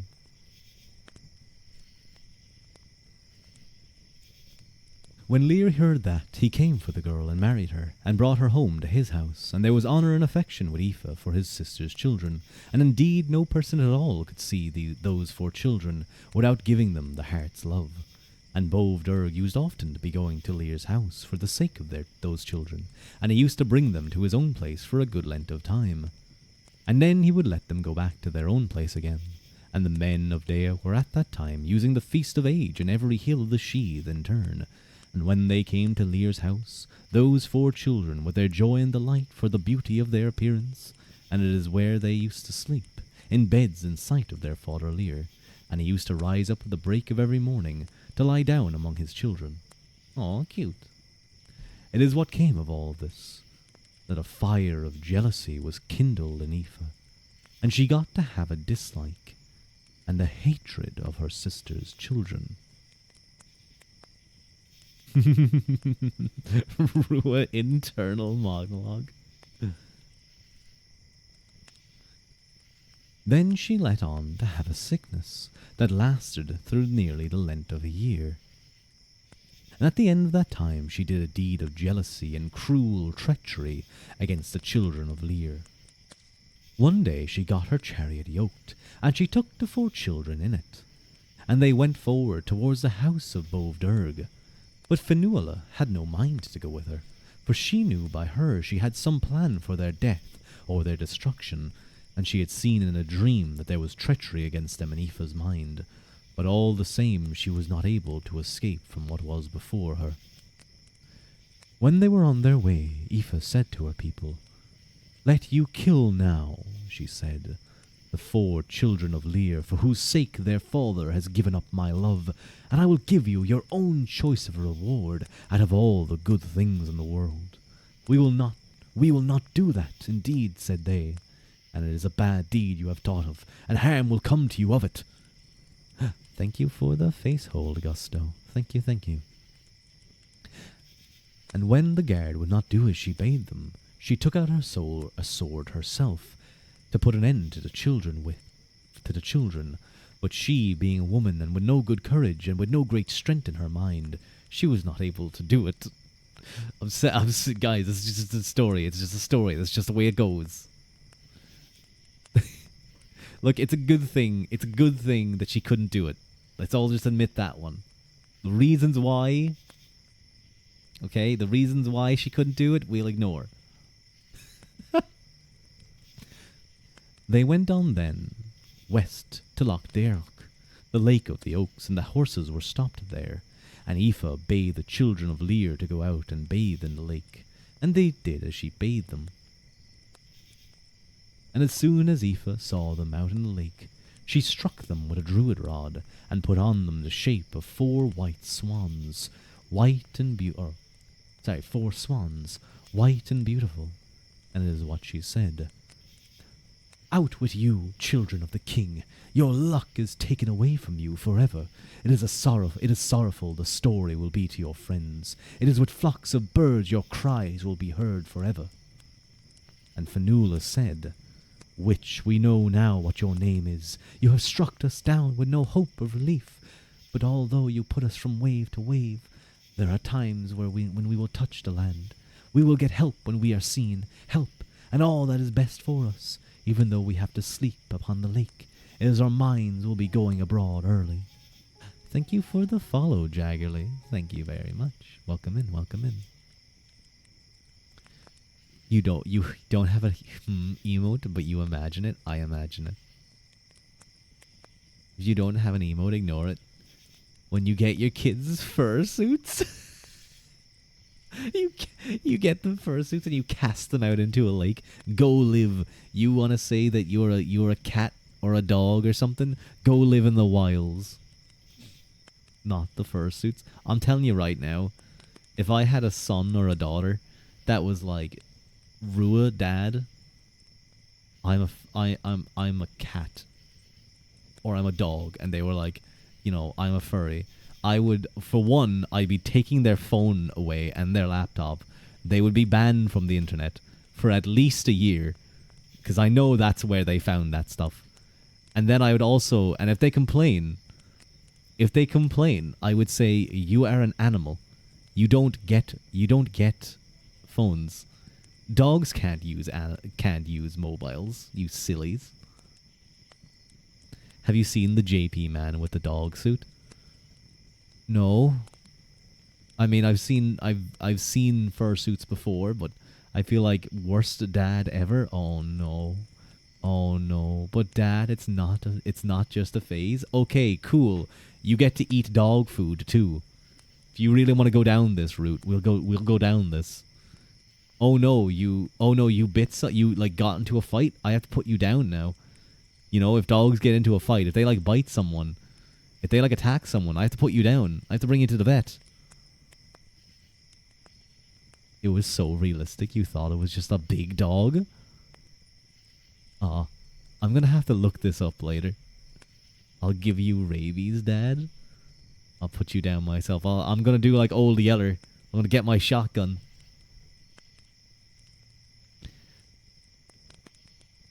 You vaguely remember the gods reacting to this, like, yo, this is kind of fucked up.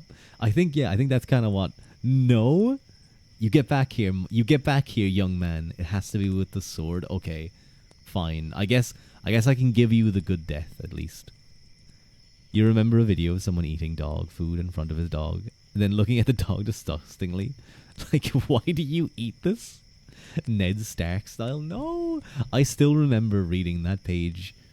Like, I was reading it and I was like, oh my god, no way this is about to happen. And then it happens and I was like, oh, I was shocked. I was in pain. It was a really good book, I have to say. Really strong start. You know what's mad? I know they describe him differently in the books, and obviously in the show they have him with a beard. But I always, for like 12 years, you've been on the first book. You're a very prolific reader. But I actually always picture him clean shaven. Like, clean shaven, maybe a bit of stubble, but like a very strong jaw, very piercing eyes, and like sharp black hair. I feel like it's how they describe the Starks. But I never pictured them.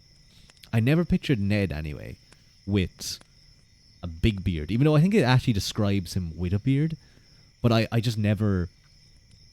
I always thought like his face is clean shaven, but is like stone, if that makes sense. And so you'd see that clean shavenness, that's kind of stoic coldness. You always imagine Achilles as looking like your VTuber. Achilles is a twink.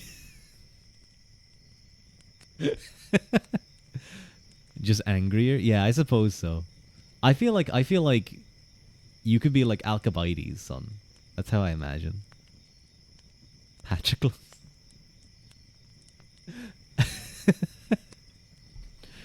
Well, I suppose if this art is to be believed, and if that's meant to also be Achilles, then I suppose so.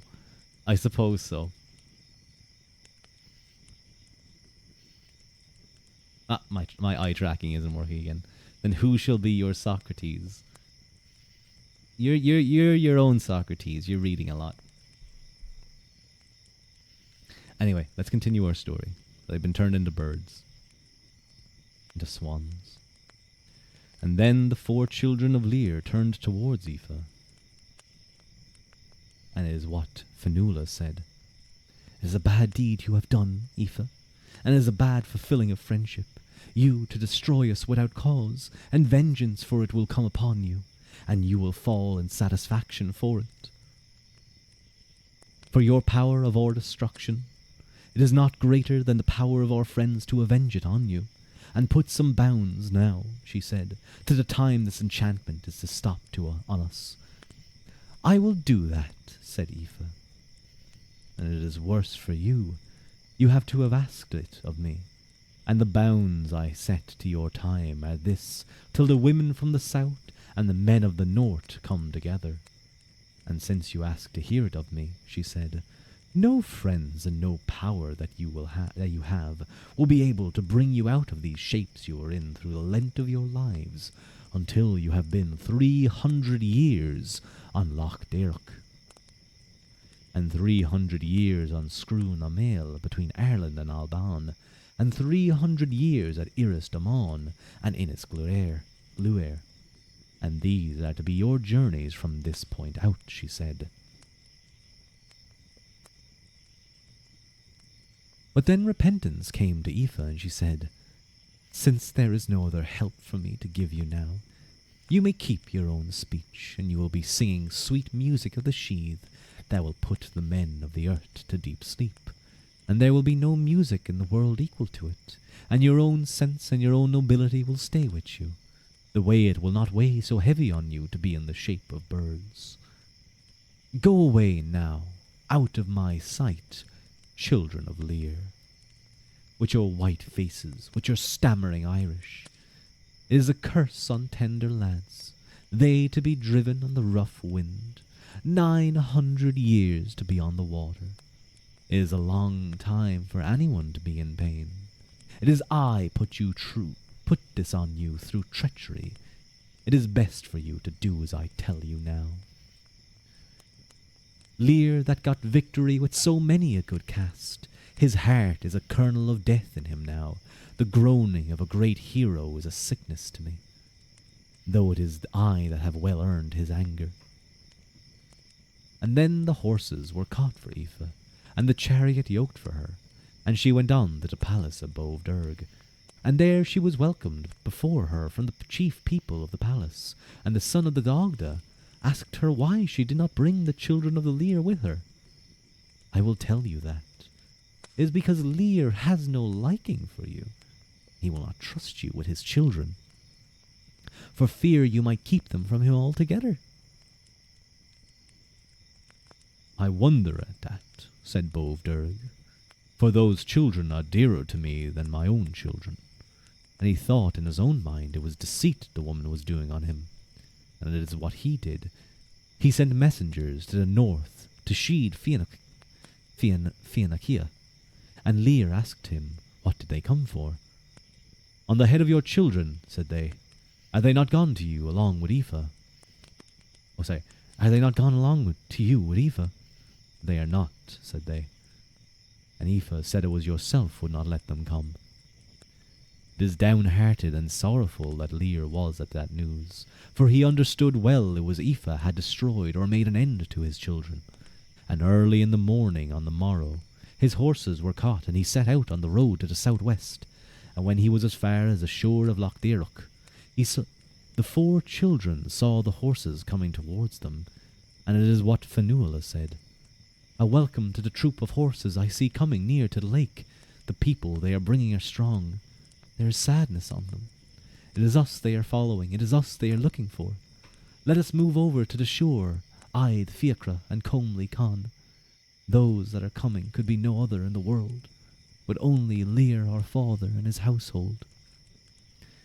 Then Lear came to the edge of the lake, and he took no notice of the swans having the voices of living people, and he asked them why it was they had that voice. I will tell you that, Lear, said Fionnuala. We are your own 4 children, that are being destroyed by your wife, and by the sisters of our own mother, through the dint of her jealousy. Is there any way to put you into your shapes again? Said Lear. There is no way, said Fionnuala, for all the men of the world could not help us till we have gone through our time, and that will not be till the end of 900 years. When Lear and his people heard that, they gave out 3 great heavy shouts of grief and sorrow and crying. Is there a mind with you, said Ur, to come to us on the land, since you have your own sense and your own memory yet?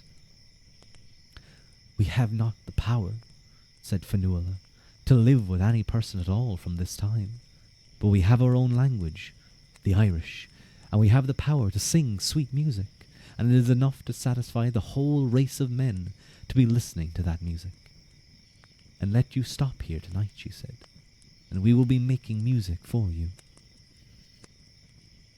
So Lear and his people stopped there listening to the music of the swans, and they slept there quietly that night. And Lear rose up early on the morrow of the morning, and he made this complaint. It is time to go from this place. I do not sleep, though I am in my lying down. To be parted from my dear children, it is that is tormenting my heart. It is a bad net I put over you, bringing Aoife, daughter of O'Leal of Arran, to the house. I would never have followed that advice if I had known what it would bring upon me. O Fionnuala, and comely Con, O Aidh, O Fiachra, of the beautiful arms, it is not ready I am to go away from you, from the border of the harbour where you are. Then Lear went on to the place of Bovderg, and there was welcome before him there, and he got a reproach from Bovderg for not bringing his children along with him. My grief, said Lear, is not that I would not bring my children along with me. It was Aoife there beyond, your own foster child and the sister of their mother, that put them into the shape of 4 white swans of Loch Derroch, in the sight of the whole of the men of Ireland. But they have their sense with them, and their reason and their voice and their Irish. Bovderg gave a great start when he heard that.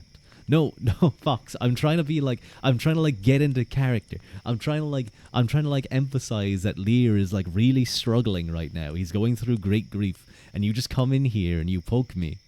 How dare you? Do you not feel any sadness for this man? He lost his first wife. He lost his second wife. His 4 children have been turned into swans for 900 years. His third wife betrayed him.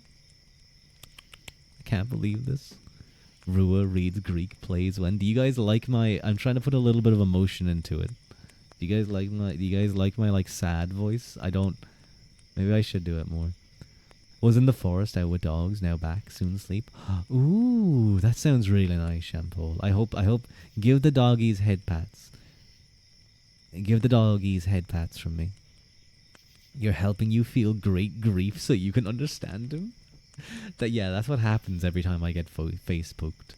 Every time I get face poked, I feel great grief upon me. The exact greater grief than even Lear feels whenever you poke me in the face. Especially if you get my nose. Your favorite is Medea, who kills her children and gloats about it to her husband as she flies away on a flying dragon chariot because the gods favored her. Damn, what the fuck, bitch? Holy, oh my god, that woman is evil. Good lord. The nose is the best part. I know, that's why you guys love poking it. Let me take a quick sip of water.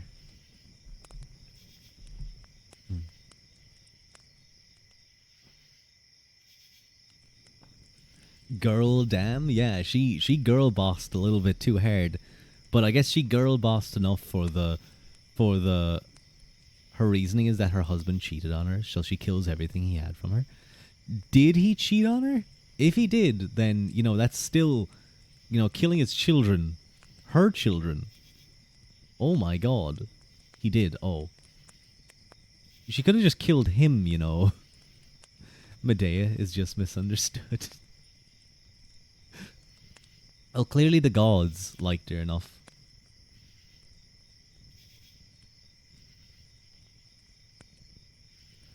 That's wasn't he actually related to Helios, and that's why she got the fancy chariot? Or wasn't she? I have no idea.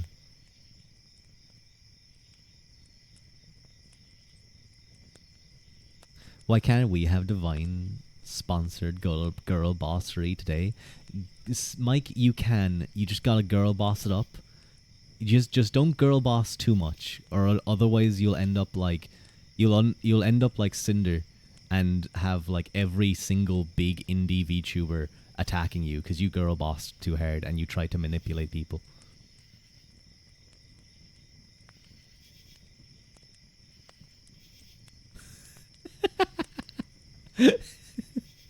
Even if they're my bloodline, you're gonna end yours. Yeah, dude, it's pretty fucked up. Not the Cinder drop. No, listen. Sometimes you think you're girl bossing, but you're girl. Yeah, you're girl bossing too close to the sun. I couldn't think of something funny to say. Thank you, Laughs a lot. You saved me.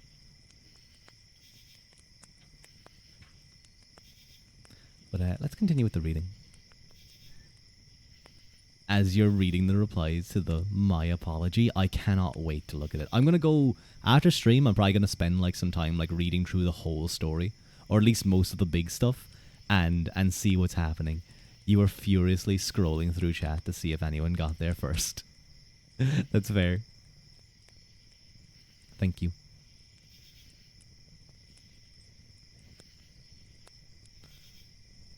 Bovderg. She is in Cinder, Ruadh.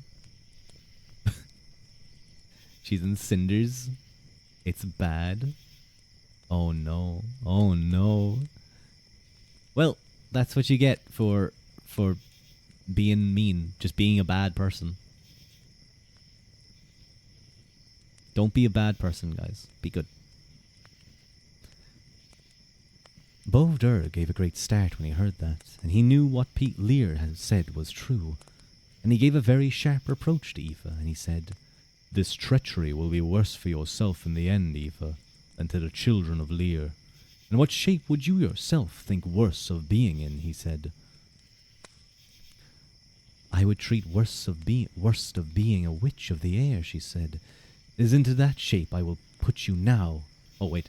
"It is into that shape I will put you now," said Bove. And with that he struck her with a druid wand, and she was turned into a witch of the air there and then, and she went away on the wind in that shape. And she is in it yet, and will be in it to the end of time and life.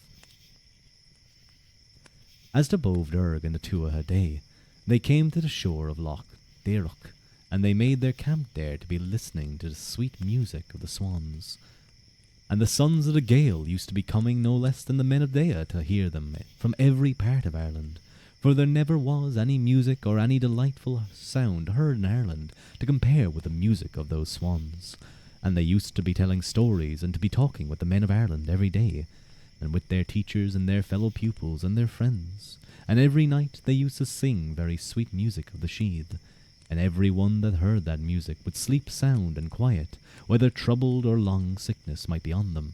For every one that heard the music of the birds, it is happy and contented he would be afterwards. Let's not talk about it too much. Yeah. I already talked a little bit about it beforehand. These two gatherings now of the Tuatha Dé and of the sons of the Gael stopped there around Loch Deirach through the length of 300 years. And it is then Fionnuala said to her brothers, "Do you know we have spent all we have to spend of our time here, but this one night only?" And there was great sorrow on the sons of Lear when they heard that, for they thought it the same to be living people again, to be talking with their friends and their companions on Loch Deirach, in comparison with going on the cold, fretful sea of the Moyle in the south. And they came early on the morrow to speak with their father and with their foster father, and they bade them farewell. And Fionnuala made this complaint: "Farewell to you, Bovderg, the man with whom all knowledge is in pledge, and farewell to our father along with you, Lear of the Hill of the Whitefield. This time is come, I think, for us to part from you, O pleasant company, My grief is not on a visit we are going to you. From this day out, O friends of our heart, our comrades, it is on the tormented course of the mail we will be, without the voice of any person near us. 300 years there, and 300 years in the bay of the men of Donan. It is a pity for the four comely children of Lear. The salt waves of the sea will be their covering by night. O three brothers, with the ruddy faces gone from you, let them all leave the lake now, the great troop that loved us. It is sorrowful our parting is. After that complaint. I feel like complaint here is more kind of lamenting, would be more of a lamenting. I think that's the better word for it. It might just be the translation they used. Hello, Yuan Tene. How am I? And how you're new here with me? Welcome in, Yun. Thank you very much for the first time chat. It's very nice to meet you. I hope you enjoy the reading. After that complaint, they took to flight, lightly, airily, till they came to Screw in the Moyle between Ireland and Albon. And there was a grief to the men of Ireland, or Albon, Albon. And they gave out an order no swan was to be killed from that out, whether chance there might be of killing one all through Ireland. It was a bad dwelling place for the children of Lear, they to be on Screw in the Moyle. When they saw the wide coast about them, they were filled with cold and sorrow, and they thought nothing of all they had gone through before, in comparison to what they were going through on that sea. Now one night when they were there, a great storm came on them, and Fionnuala said, My dear brothers, it is a pity for us not to be making ready for this night, for it is certain the storm will separate us from one another. Let us settle on some place where we can meet afterwards, if we are driven from one another in the night. Let us settle, said the others, to meet one another at Carrignaron, the rock of the seals, for we have all knowledge of it. And when midnight came, the wind came on them with it. The noise of the waves increased, the lightning flashed, and rough storms came sweeping down, the way the children of Lear were scattered over that great sea, and the wideness of it set them astray, so that no one of them could know what way the others went. But after the storm a great quiet came on the sea, and Fionnuala was alone on Screw in the Moyle, and when she took notice that her brothers were wanting, she lamented them greatly, and she made this lament. Hello, Romar. It's nice to see you. Sorry you're late. You're never late. None of you guys are ever late. You guys arrive exactly when you mean to. You love this sort of stories. I'm glad to hear that, Jan. I hope you enjoy my style of reading. Hello, Cine. Hi, Cine Bunny. How are you? It's nice to see you. How are you?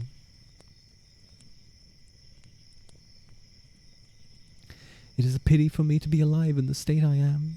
It is frozen to my sides, my wings are. It is little the winds have not broken my heart, in my body with the loss of eye. To be 300 years on Loch Derroch without going into my own shape, it is worse to me than I am on Screw in the Moyle. The three I loved that slept under the shelter of my feathers, till the dead come back to the living I will see them no more forever. It is a pity I to stay after Fiachra, and after Comely Con, and with no account to give them my grief, to be here to face every hardship this night. She stopped all night there upon the rock of the seals until the rising of the sun, looking out over the sea on every side, till at last she saw Con coming to her, his feathers wet through and his head hanging, and her heart gave him great welcome. And then Fiachra came wet and perished and worn out, and he could not say a word they could understand with the dint of the cold and the hardship he had gone through. And Fionnuala put him under her wings and said, We would be well off now if Ithe would come to us. 300 years, damn, they're already a third of the way through. Time flies. We still have a few pages to go. Now you listen to my stories. Yay. It was not long after that they saw Ithe coming, his head dry and his feathers beautiful, And Fionnuala gave him a great welcome, and she put him under the feathers of her breast. And Fiachra got under her right wing, and Con under her left wing, the way she could put her feathers all over them. "Oh, my brother," she said, "this was a bad night to us, and as many of its likes are before us from this point out." They stayed there a long time after that, suffering cold and misery on the Moel, till at last night came on them that had never known the like of it before, for frost and snow and wind and cold, and they were crying and lamenting the hardship of their life, and the cold of the night and the greatness of the snow and the harshness of the wind. And after they had suffered cold to the end of a year, a worse night came on them even so further, in the middle of winter. And they were on Carrick-na-Ron, and the water froze about them, and as they rested on the rock, their feet and their wings and their feathers froze to the rock, the way they were not able to move from it. And they made such a hard struggle to get away, that they left the skin of their feet and their feathers and the tops of their wings on the rocks after them. You have to go. Thank you for joining, Gusto. It's always nice to see you. Have a good day. Have a good day. Yeah. Wait, do a wink. Ruadh, wink. Wink. Wink. There we go. Okay, that was a good wink. "My grief, children of Lear," said Fionnuala.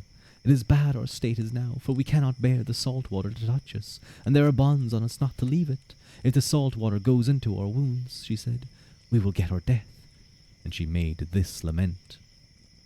"It is keening we are tonight, without feathers to cover our bodies. It is cold, the rough, uneven rocks between under our bare feet. It is bad our stepmother was to us the time she played enchantments on us, sending us out like swans upon the sea. Our washing place is on the ridge of the bay, in the foam of the flying mains of the sea. Our share of the ale feast is the salt water of the blue tide. Our one daughter and 3 sons. It is in the clefts of the rocks we are. It is on the hard rocks we are always. It is a pity the way we are." However, they came onto the course of the Moel again, and the salt water was sharp and rough and bitter to them. But if it was itself, they were not able to avoid it or get shelter from it, and they were there by the shore under that hardship till such time as their feathers grew again, and their wings, and till their wounds had entirely healed. And then they used to go every day to the shore of Ireland or of Albon, but they had to come back to Screw and Whale every night. Now they came one day to the mount of the Banna, to the north of Ireland, and they saw a troop of riders, beautiful of one colour, with well-trained pure horses under them, and they travelling the road straight from the southwest. "Do you know who those riders are, sons of Lear?" said Fionnuala. "We do not, but it is likely they may be some troop of the sons of the Gael, or the Tuatha. They moved over closer to the shore then, that they might know who they were, and when the riders saw them, they came to meet them, until they were able to hold talk together. All the music you send on Discord? You send a lot of music on Discord. I always see the notification pop up.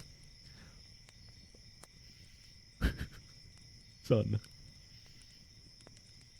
What if instead of turning into swans, full-on swans, they became like anime cat girls but swans? Well, swan girls. Well, see, the thing is, son, 3 of them are male. So there'd only be 1 swan girl and there'd be 3 swan boys. I'm sure someone has done that, though. I'm sure someone has even better. Oh, thank you, Romar, for the bits. Very kind of you. Thank you. You don't mind, Mike.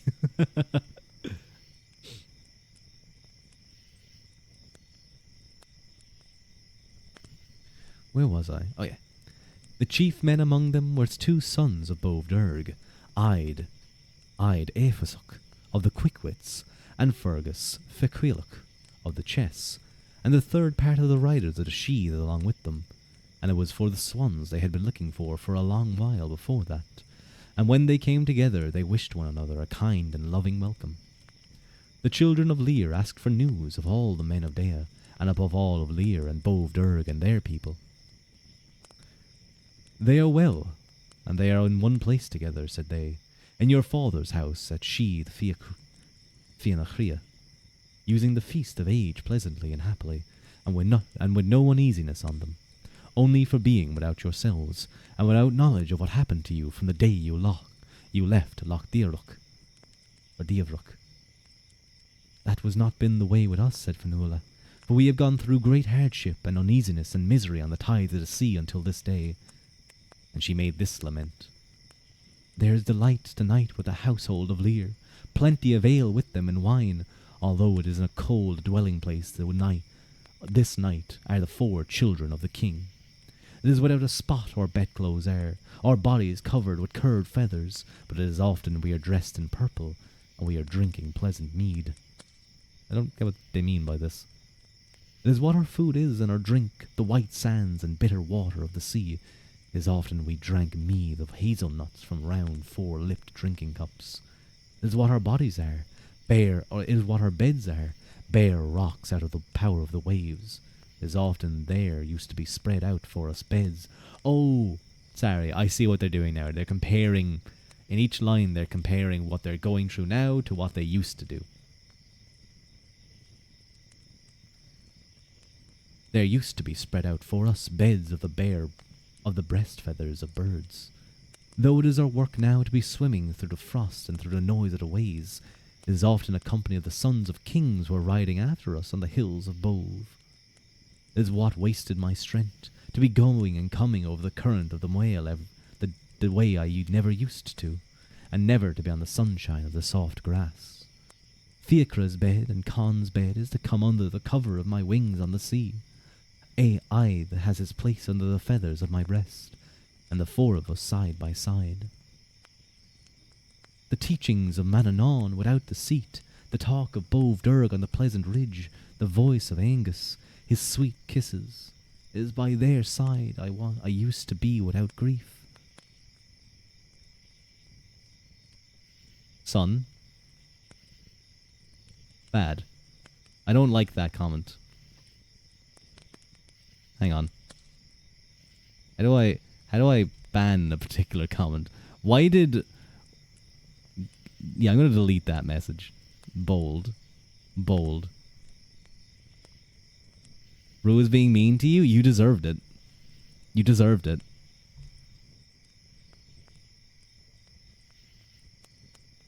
By posting a weird comment. Put him in the toaster.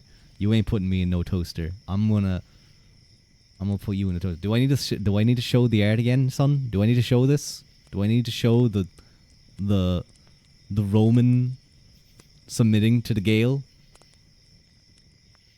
We were asking why they said that. I don't know. It was a funny comment, but felt a little bit over the line. Just a small bit. I know what you were going for, but lovely fan art. It's lovely. It was just a little bit. It was a little bit crass. Ugh. Let's how many pages do we have left of this? We're actually almost at the end. We have maybe like 5 pages. And that the riders went on to the Lear's house, and they told the chief men of the Tuatha Dé all the birds had gone through, and the state they were in. We have no power over them, said the chief men, but we are glad they are living yet, for they will get help in the end of time. As to the children of Lear, they went back towards their old place in the Moyle, and they stopped there till the time they had to spend in it was spent. And then Fionnuala said, the time has come for us to leave this place, and it is to Iris-Danon we must go now, she said, after our 300 years here, and indeed there will be no rest for us there, or any standing ground, or any shelter from the storms. But since it is time for us to go, let us set out on the cold wind, the way we will not go astray. Ruadh tops. But the art is beautiful. It reminds me of your mother when you were a child. She used to read you stories at night before going to bed. The fact of coming across your live Twitch and listening to your stories that you read to us immerses you in this beautiful day. Trying to imagine the universe of these very fantastic scenes, the landscape, their characters. You really find it great and cool. That's a really sweet comment, Yon. That's super sweet. Thank you very much. I'm glad that you're really enjoying it and that it's bringing you back to something like that. That's a very sweet comment. Rue is like a mom. Mom Ua. You better get in your bed, Mike. You better get in bed. Don't make me get the slipper. Mama Ua Quilta. No. You got work to do. Can I be drawn like a Pixar mom? Can I request that? If I have to be drawn like a mother, can I be drawn like a Pixar mom? I'm just saying. Just 5 more minutes. Bedtime for you? Yeah,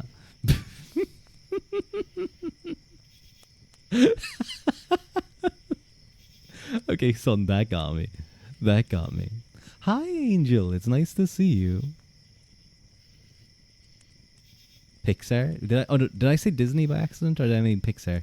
I think I meant Pixar. I might have said Disney by accident.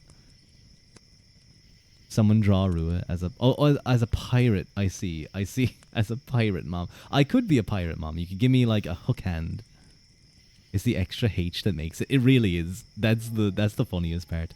Hello, Kayla Winder. Thank you very much for the follow. Welcome in. Push-ups, you motherfucker. Okay, let me finish the story because I have like I think it's like 4 pages left, and then I'll do the push-ups. Why does he pirate his books? No, I buy my books. You drew Rua as a pirate, but how do you draw a pirate mom? I don't know. You large hips. You will check the VOD to confirm the push-ups. That's fair. Midnight push-ups. Let's go. Okay, we'll do it after the end of the thing. Good night for now. Good night, laughs a lot. Have a nice eat. Thank you for joining. It's always a pleasure.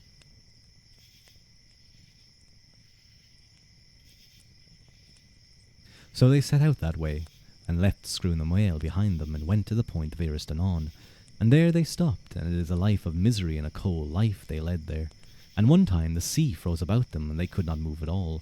And the brothers were lamenting, and Fanula was comforting them, for she knew there would come to them in the end. Help would come to them in the end. And they stayed at Iristanon till the time they had to spend there was spent. And then Fanula said, the time has come. So wow, that was very quick. That was kind of just like the same.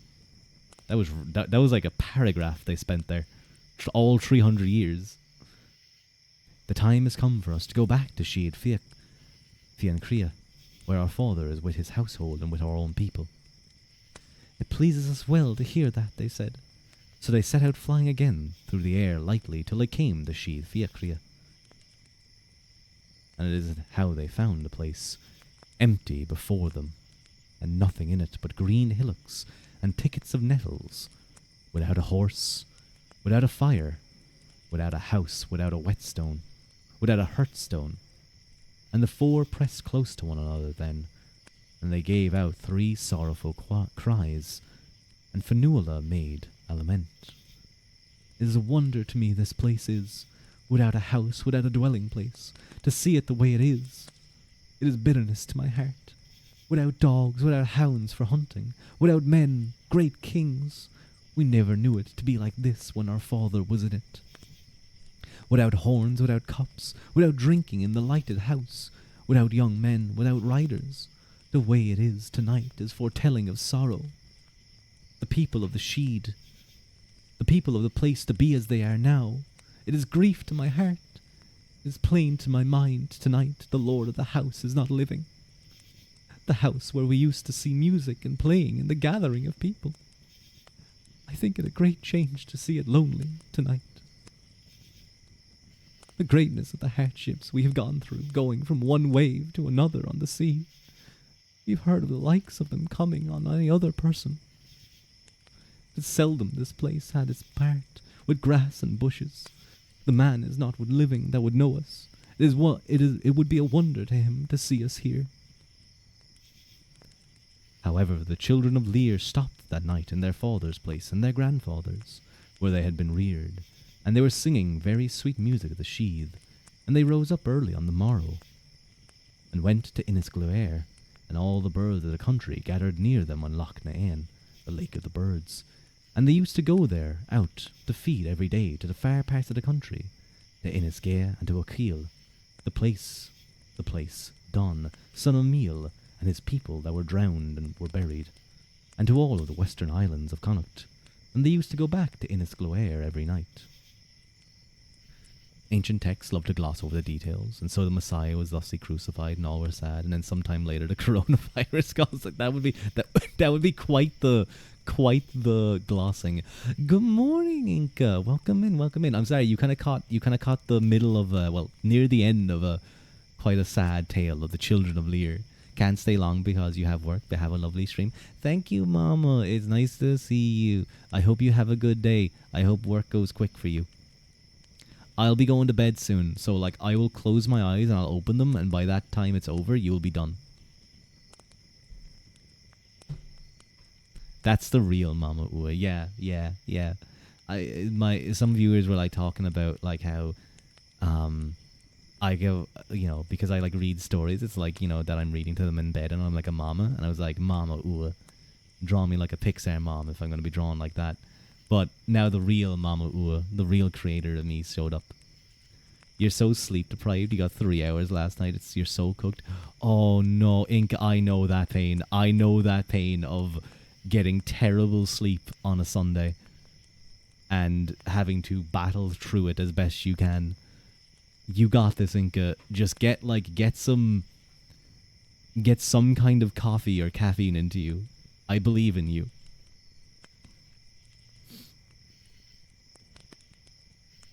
You also been having extremely vivid dreams every night. Oh no. I hope they're at least good dreams. Stick caffeine into your bloodstream. Yeah, take a syringe and inject pure caffeine in there. It should be fine. I hope they've at least been good vivid dreams. Interesting. No nightmares, just mild stress. Very strange. I hope the no nightmares continue. And I hope you get some sleep soon. It's gonna be tough today. I know. I've dealt with it multiple. I usually deal with it. The 3 hours of sleep on a weekend, but you got this. You got this, Inca. I believe in you. We're actually coming very near to the end of the story. Gonna make a coffee in the afternoon and lock in. You got this. Hell yeah. I usually get a coffee. If I'm like that, I usually get a coffee at around 11. Yeah, around 11 a.m. And then if I'm really bad, if it's like 2, I get 2 hours of sleep or 3 hours of sleep, then it's I'm going to take another one at 3. All your dreams are so mundane, you often don't realize they're dreams at all. You had a dream that you found a £5 note on the ground and you woke up excited to spend your £5 only to be disappointed. Oh no, that sucks. I had kind of a vivid dream today. I thought about two people from that I used to hang out with. They were just people I knew from another place. But I woke up. You know what was really weird? I woke up in my bed, and I looked up and they were there sitting in my room, being like, "Ruadh, come on, we're going someplace. Get up already." And they were sitting there looking at me as I slept, and I woke up. And they were like, "Ruadh, hurry up, please." And I was like, "Oh yeah, sorry." And then I dragged myself out, and then it snap cut to us driving along the edge of a mountain. It was kind of cool. It was a weird dream. But then I remember I woke up in bed. And I was like, "Oh shit, I have to go. And that happened today, so it's funny you mentioned that, son. You dreamed today that you were being shot by a laser from the sky. Was it a cool seeking laser, Mike? Cause you're cool. Do you write your dreams down, Ruadh? I don't, but There's actually a VTuber, you know, Regulus Owl, who's DMing my the D&D game that I'm playing. Um, he actually has a channel on in his Discord called Dream Journal, and he writes down his dreams. It's really cool. It's really wild. Orbital laser style. Shot from space. You had a dream that you had an essay due that you had forgotten about, so you woke up stressed that you had to do the essay you forgot about. There was no essay. Oh my god. When I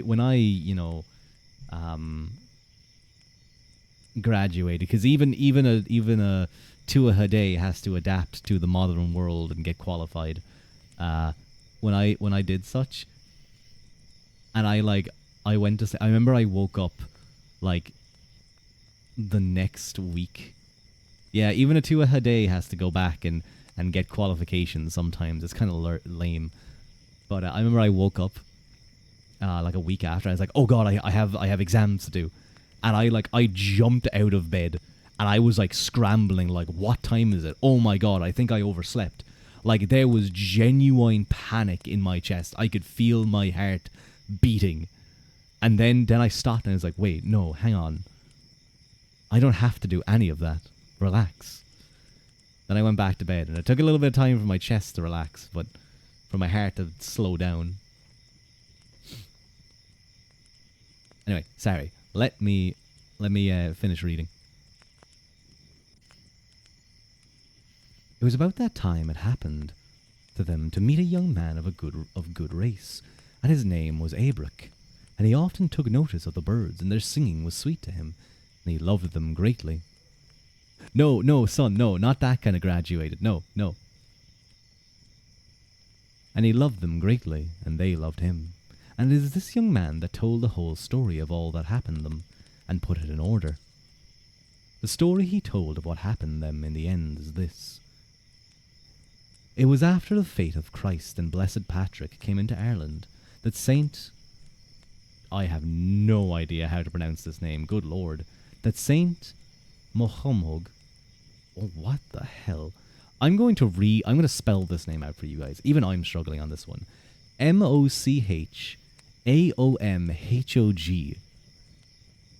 Mochaomhog. Mochomig. Maybe something like that. Mohovig. Yeah, something like that, I think. Came to Innisglare, and this first night he came to the island, the children of Lear heard the voice of his bell ringing near them, and the brothers started up with fright when they heard it. We do not know, they said, what is that weak, unpleasing voice we hear. That is the voice of the bell of Morkavog. That's Morkavog. That's how I'm going to say his name. And it is, said Fionnuala, and it is through that bell, she said, you will be set free from pain and from misery. They listened to that music of the bell till the matins were done, and then they began to sing the low, sweet music of the sheath. And Morkavog was listening to them, and he prayed to God to show him who was singing that music, and it was showed to him that the children of Lear were singing it. And on the morning of the morrow, he went forward to the lake of the birds, and he said to the swan, and he saw the swans before him. And he went down to them on the brink of the shore. Are you the children of Lear? He said. We are indeed, said they. I give thanks to God for that, for it is for your sakes I come to this island, beyond any other island, and let you come to land now, he said, and give your trust to me, that you may do good deeds and part from your sins. They came to the land after that, and they put trust in Morkavog, and he brought them to his own dwelling place, and they used to be hearing mass with him.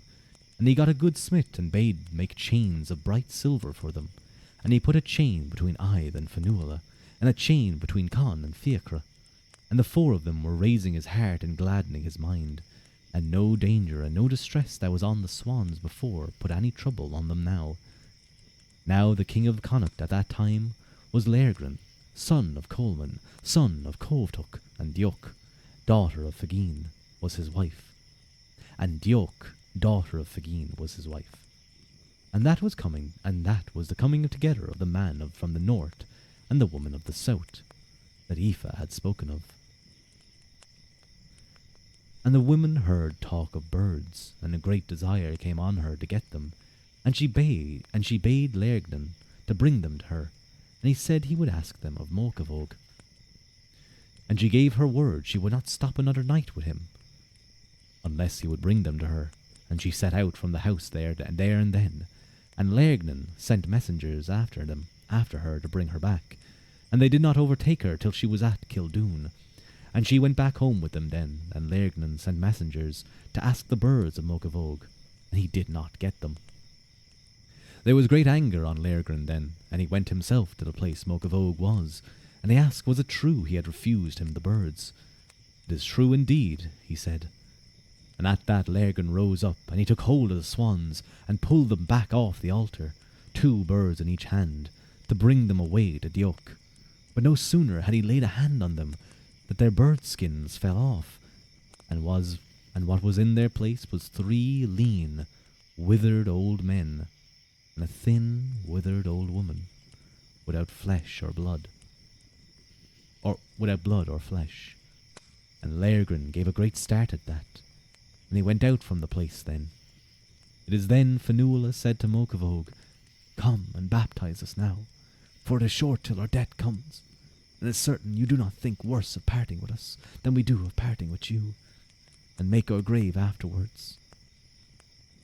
Lay Con on my right side, and Fiacra on my left side, and Aid before my face, between my 2 arms, and pray to the God of heaven," she said, "that you may be able to baptize us." The children of Lear were baptized then, and died, and were buried as Fionnuala had desired. Fiacra and Con one side at each, and I the before her face, and a stone was put over them, their names written in Olm, and they were keened there, and heaven was gained for their souls. And that is the fate of the children of Lear.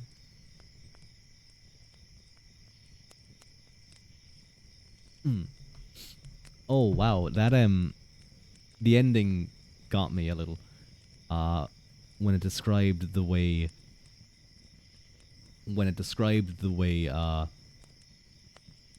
they were buried. That actually, like, I don't, like, I was doing the sad voice. I think you guys may have heard a slight change in my voice. Because that did kind of hit me.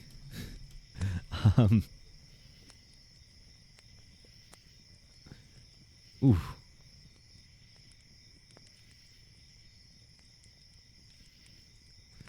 With love from ancient Greek, you hate Christians so much.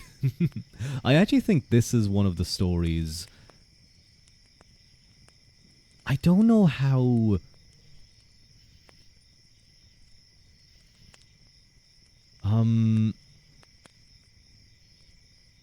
I don't know how old this story is. I think it may be one of the later ones that came about with pre-Christian Ireland or post-Christian Ireland.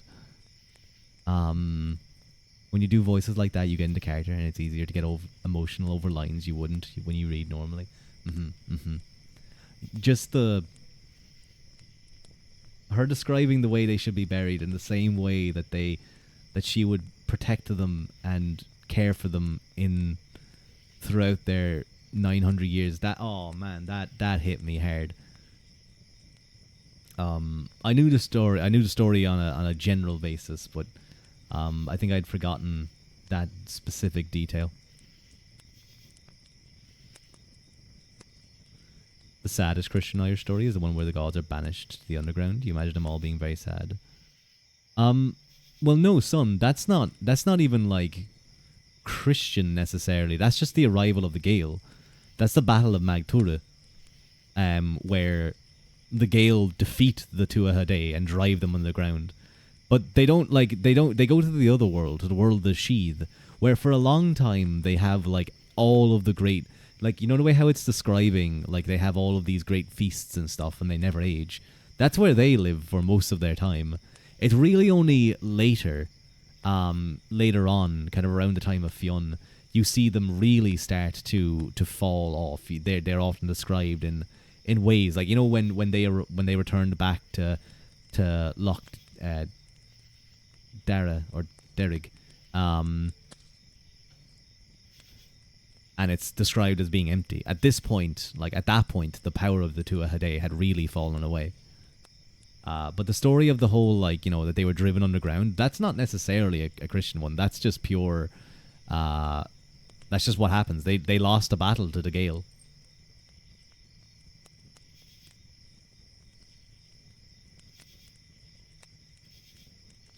You didn't expect it. I'm sorry. I hope if you were expecting like kind of a happy ending, unfortunately, this is often put together with it's known as kind of the three sorrowful tales or something like that. But it's like, I think it's the fate of the children of Usnig and the similar kind of like tale of the children of Turin, which I think we dealt with the children of Turin. This is what you get when you don't drown check all humans once in a while. They start getting confident and think they own the earth.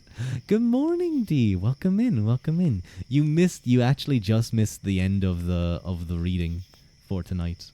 We did the whole story of the children of Lear, and I got a small bit emotional for a little bit, for like a minute, not even a minute, like 20 seconds. I got a little bit sad. I could feel the tears like in my eyes. But I know.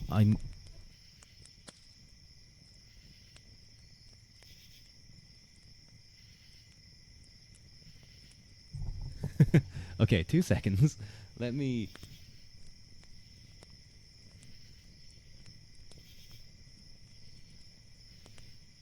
Okay, there we go. Sorry. Something was going on with my tracker, and I was very confused. Thank you for the head pat. You never knew Ruadh had emotions. Of course I have emotions. That's so mean. I often cry. I often get upset when you guys bully me. That's why it's nice when D head pats me. Now, hang on a moment. I know. Laughs a lot. Laughs a lot. Redeemed push-ups, so I must do them. And I'm already like in my warm room, or by the warm fire, already kind of hot. So this is I'm gonna have to have like a shower after stream. What about when I head pat? I also enjoy that, Fox. That's also very nice. Us bully you? We would never. That's a lie. Maybe not you guys, but many of them. The only time you cry is when you think of Rome. Okay, let me do some quick push-ups.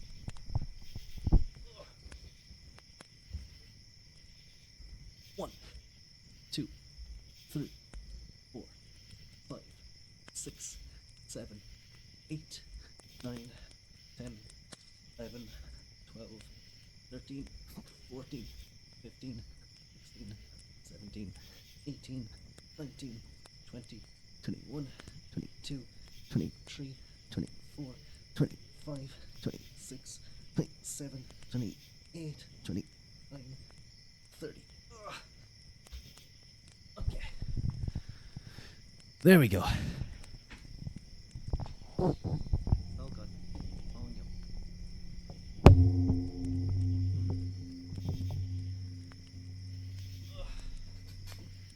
There we go. Yes. Pompeii town, yeah.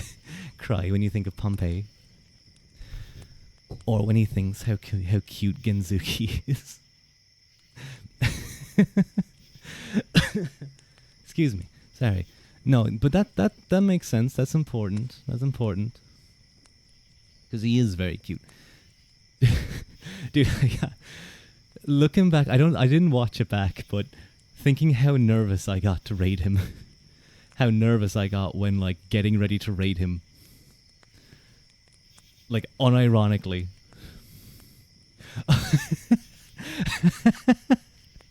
Oh, yeah. I remember this meme. Why were you crying? Thinking of Rome. Thinking. I love that image of your emote, son.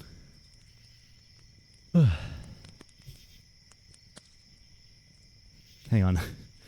The delayed tiredness is hitting my body now. after the push-ups. Hello, Flanzen. Welcome in, welcome in. Thank you very much for the raid. Hello, hello, everyone. You kind of caught me near the very end of my stream, so we will be raiding it ourselves. But thank you so much. Hang on, let me do a shout out for Flanzen. If you guys don't know, Flanzen is a very good artist. I'd highly recommend you guys check them out. They've been making some very interesting hair recently that I have been enjoying popping up on my timeline from time to time. But welcome in, guys. What were you guys up to? What were you up to? We just finished our reading for tonight. We were doing the Children of Lear, which is, some of you may find that familiar. That's the story of the white swans, of the children of Lear that were turned into swans in Irish mythology. But to all of you that are new to me, my name is Ruadh. I am a half-human, half-Tuatha. That is the god peoples of Ireland that lived in Ireland before the Gale arrived and drove them underground, well, into the other world. If you think I sound a little bit out of breath, there's a reason for that. I was made do push-ups like just a very few minutes ago, like a minute ago. So I'm still like just slightly like catching my breath. I should really start adding in like a new, he's a heavy smoker, he's always out of breath. No, I'm not a heavy smoker. I have never smoked tobacco like on its own in my life. Rat raid. Hi Crespian, welcome in. It's nice to see you, Crespian. Redeem stretch. Ugh. Thank you. And thank you for the hydrate too. I think I've effectively smoked tobacco once in my life, and that was mixed with something else. You know, the whole thing that people went crazy for on April 20th. In a lot of different cultures, there's so many myths of kids being turned into something or sacrificed. Well, yeah, I think you know, people understand that that feeling, or given to gods. I feel like if my child was like chosen by the gods to be like some crazy thing, it'd be like, okay, you know what, fair enough. You know, this sucks, but like Zeus is like saying he needs my son to go fight fucking Hades or something. You know what? Go ahead. Sounds cool. But yeah, hang on. Let me take that sip of water. I think I need it.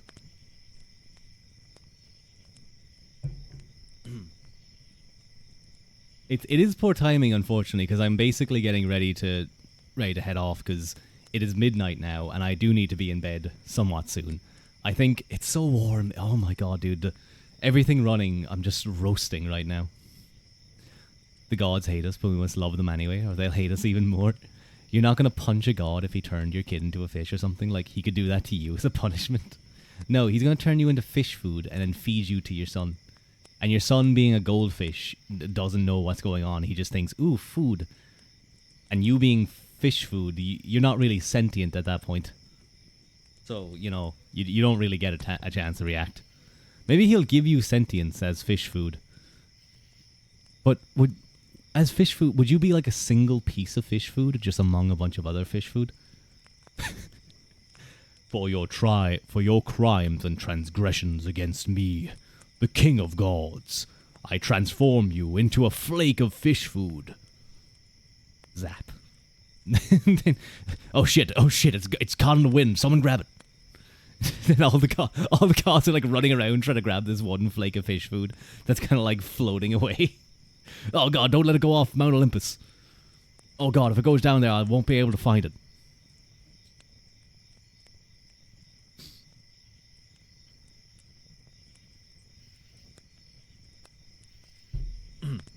I'm sorry, I just gotta turn him into an object, but you still feel and think. That's terrifying.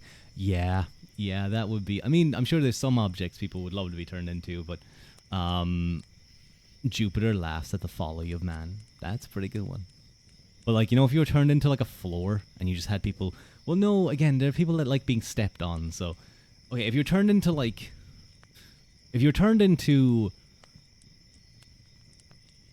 a cup that's always used for like tea and coffee and stuff, then you're just always having boiling liquids poured into you. That would suck. That would hurt. You wish I was Rusk. That is starts with P, ends with E's. Ponies? I think a lot of people, definitely a lot of people want to be turned into ponies. That is Mike, that is not a Mike, that was not a sentence I was expecting to have to read tonight. Thank you for proving me wrong, I guess, in my expectations. To be honest, I didn't even expect not to read it, because it never came in my mind that I could possibly have to read it. With suggestive undertones of being drank upon. I thought you were talking about, like, the other kind of cup. Here's a real good one the Greeks did once. You're forced to stand in a body of water, but whenever you bend down to drink it, the water level drops away. And above you is a fruit tree, but whenever you reach out to eat the fruit, the wind blows the branches away.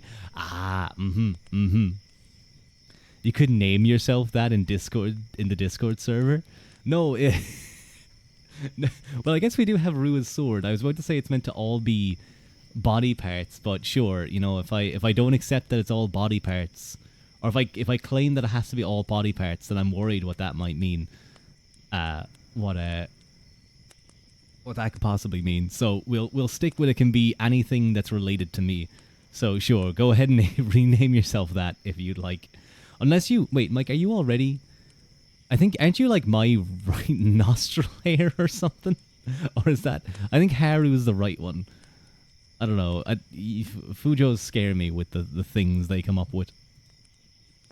I was your appendix. I see. Please don't burst. I need that. I'd rather not go through that. It's fucked up that at any point your body could just be like, I feel like causing you a little bit of issue now. You cup now. Can you have it? No, it's my appendix. You can have a stick. Here. Go fetch, son. Let me see who's around right now, actually. See who we could possibly raid into. I don't know if there's many people doing ASMR right now.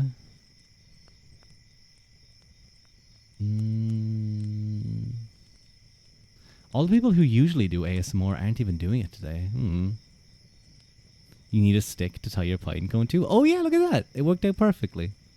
You should go try and find a really cool one. Oh, you know who just went live? My friend Diamandis. I think we raid into Diamandis. I know. Listen. I know it may not be ASMR, but there's not a lot of people doing ASMR right now. And Dia's literally just started his stream. Like, he literally just started 5 minutes ago. So I'm going to wait for him to actually be starting soon. And then he did ASMR once. He did Jonathan Diamandis. No, Diamandis, not Jonathan Diamandis. But yeah, we'll raid into Dia. He did ASMR once. He did, and it was really good.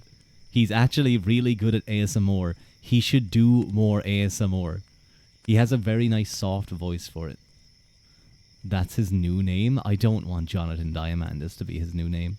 He should do more. He really should. But he's live now. He's actually on stream. ASMR. What's gonna be a raid message? Give me the hands. I don't know how to get it on PC. I guess it could just be like Dia, like diamond. Like this, but with diamond. We could call him Diamond Boy. this, but like I need those hands. The absolute cinema hands. You guys know? Thank you. Thank you, Mike. John, no, son. No. No. That's really dumb.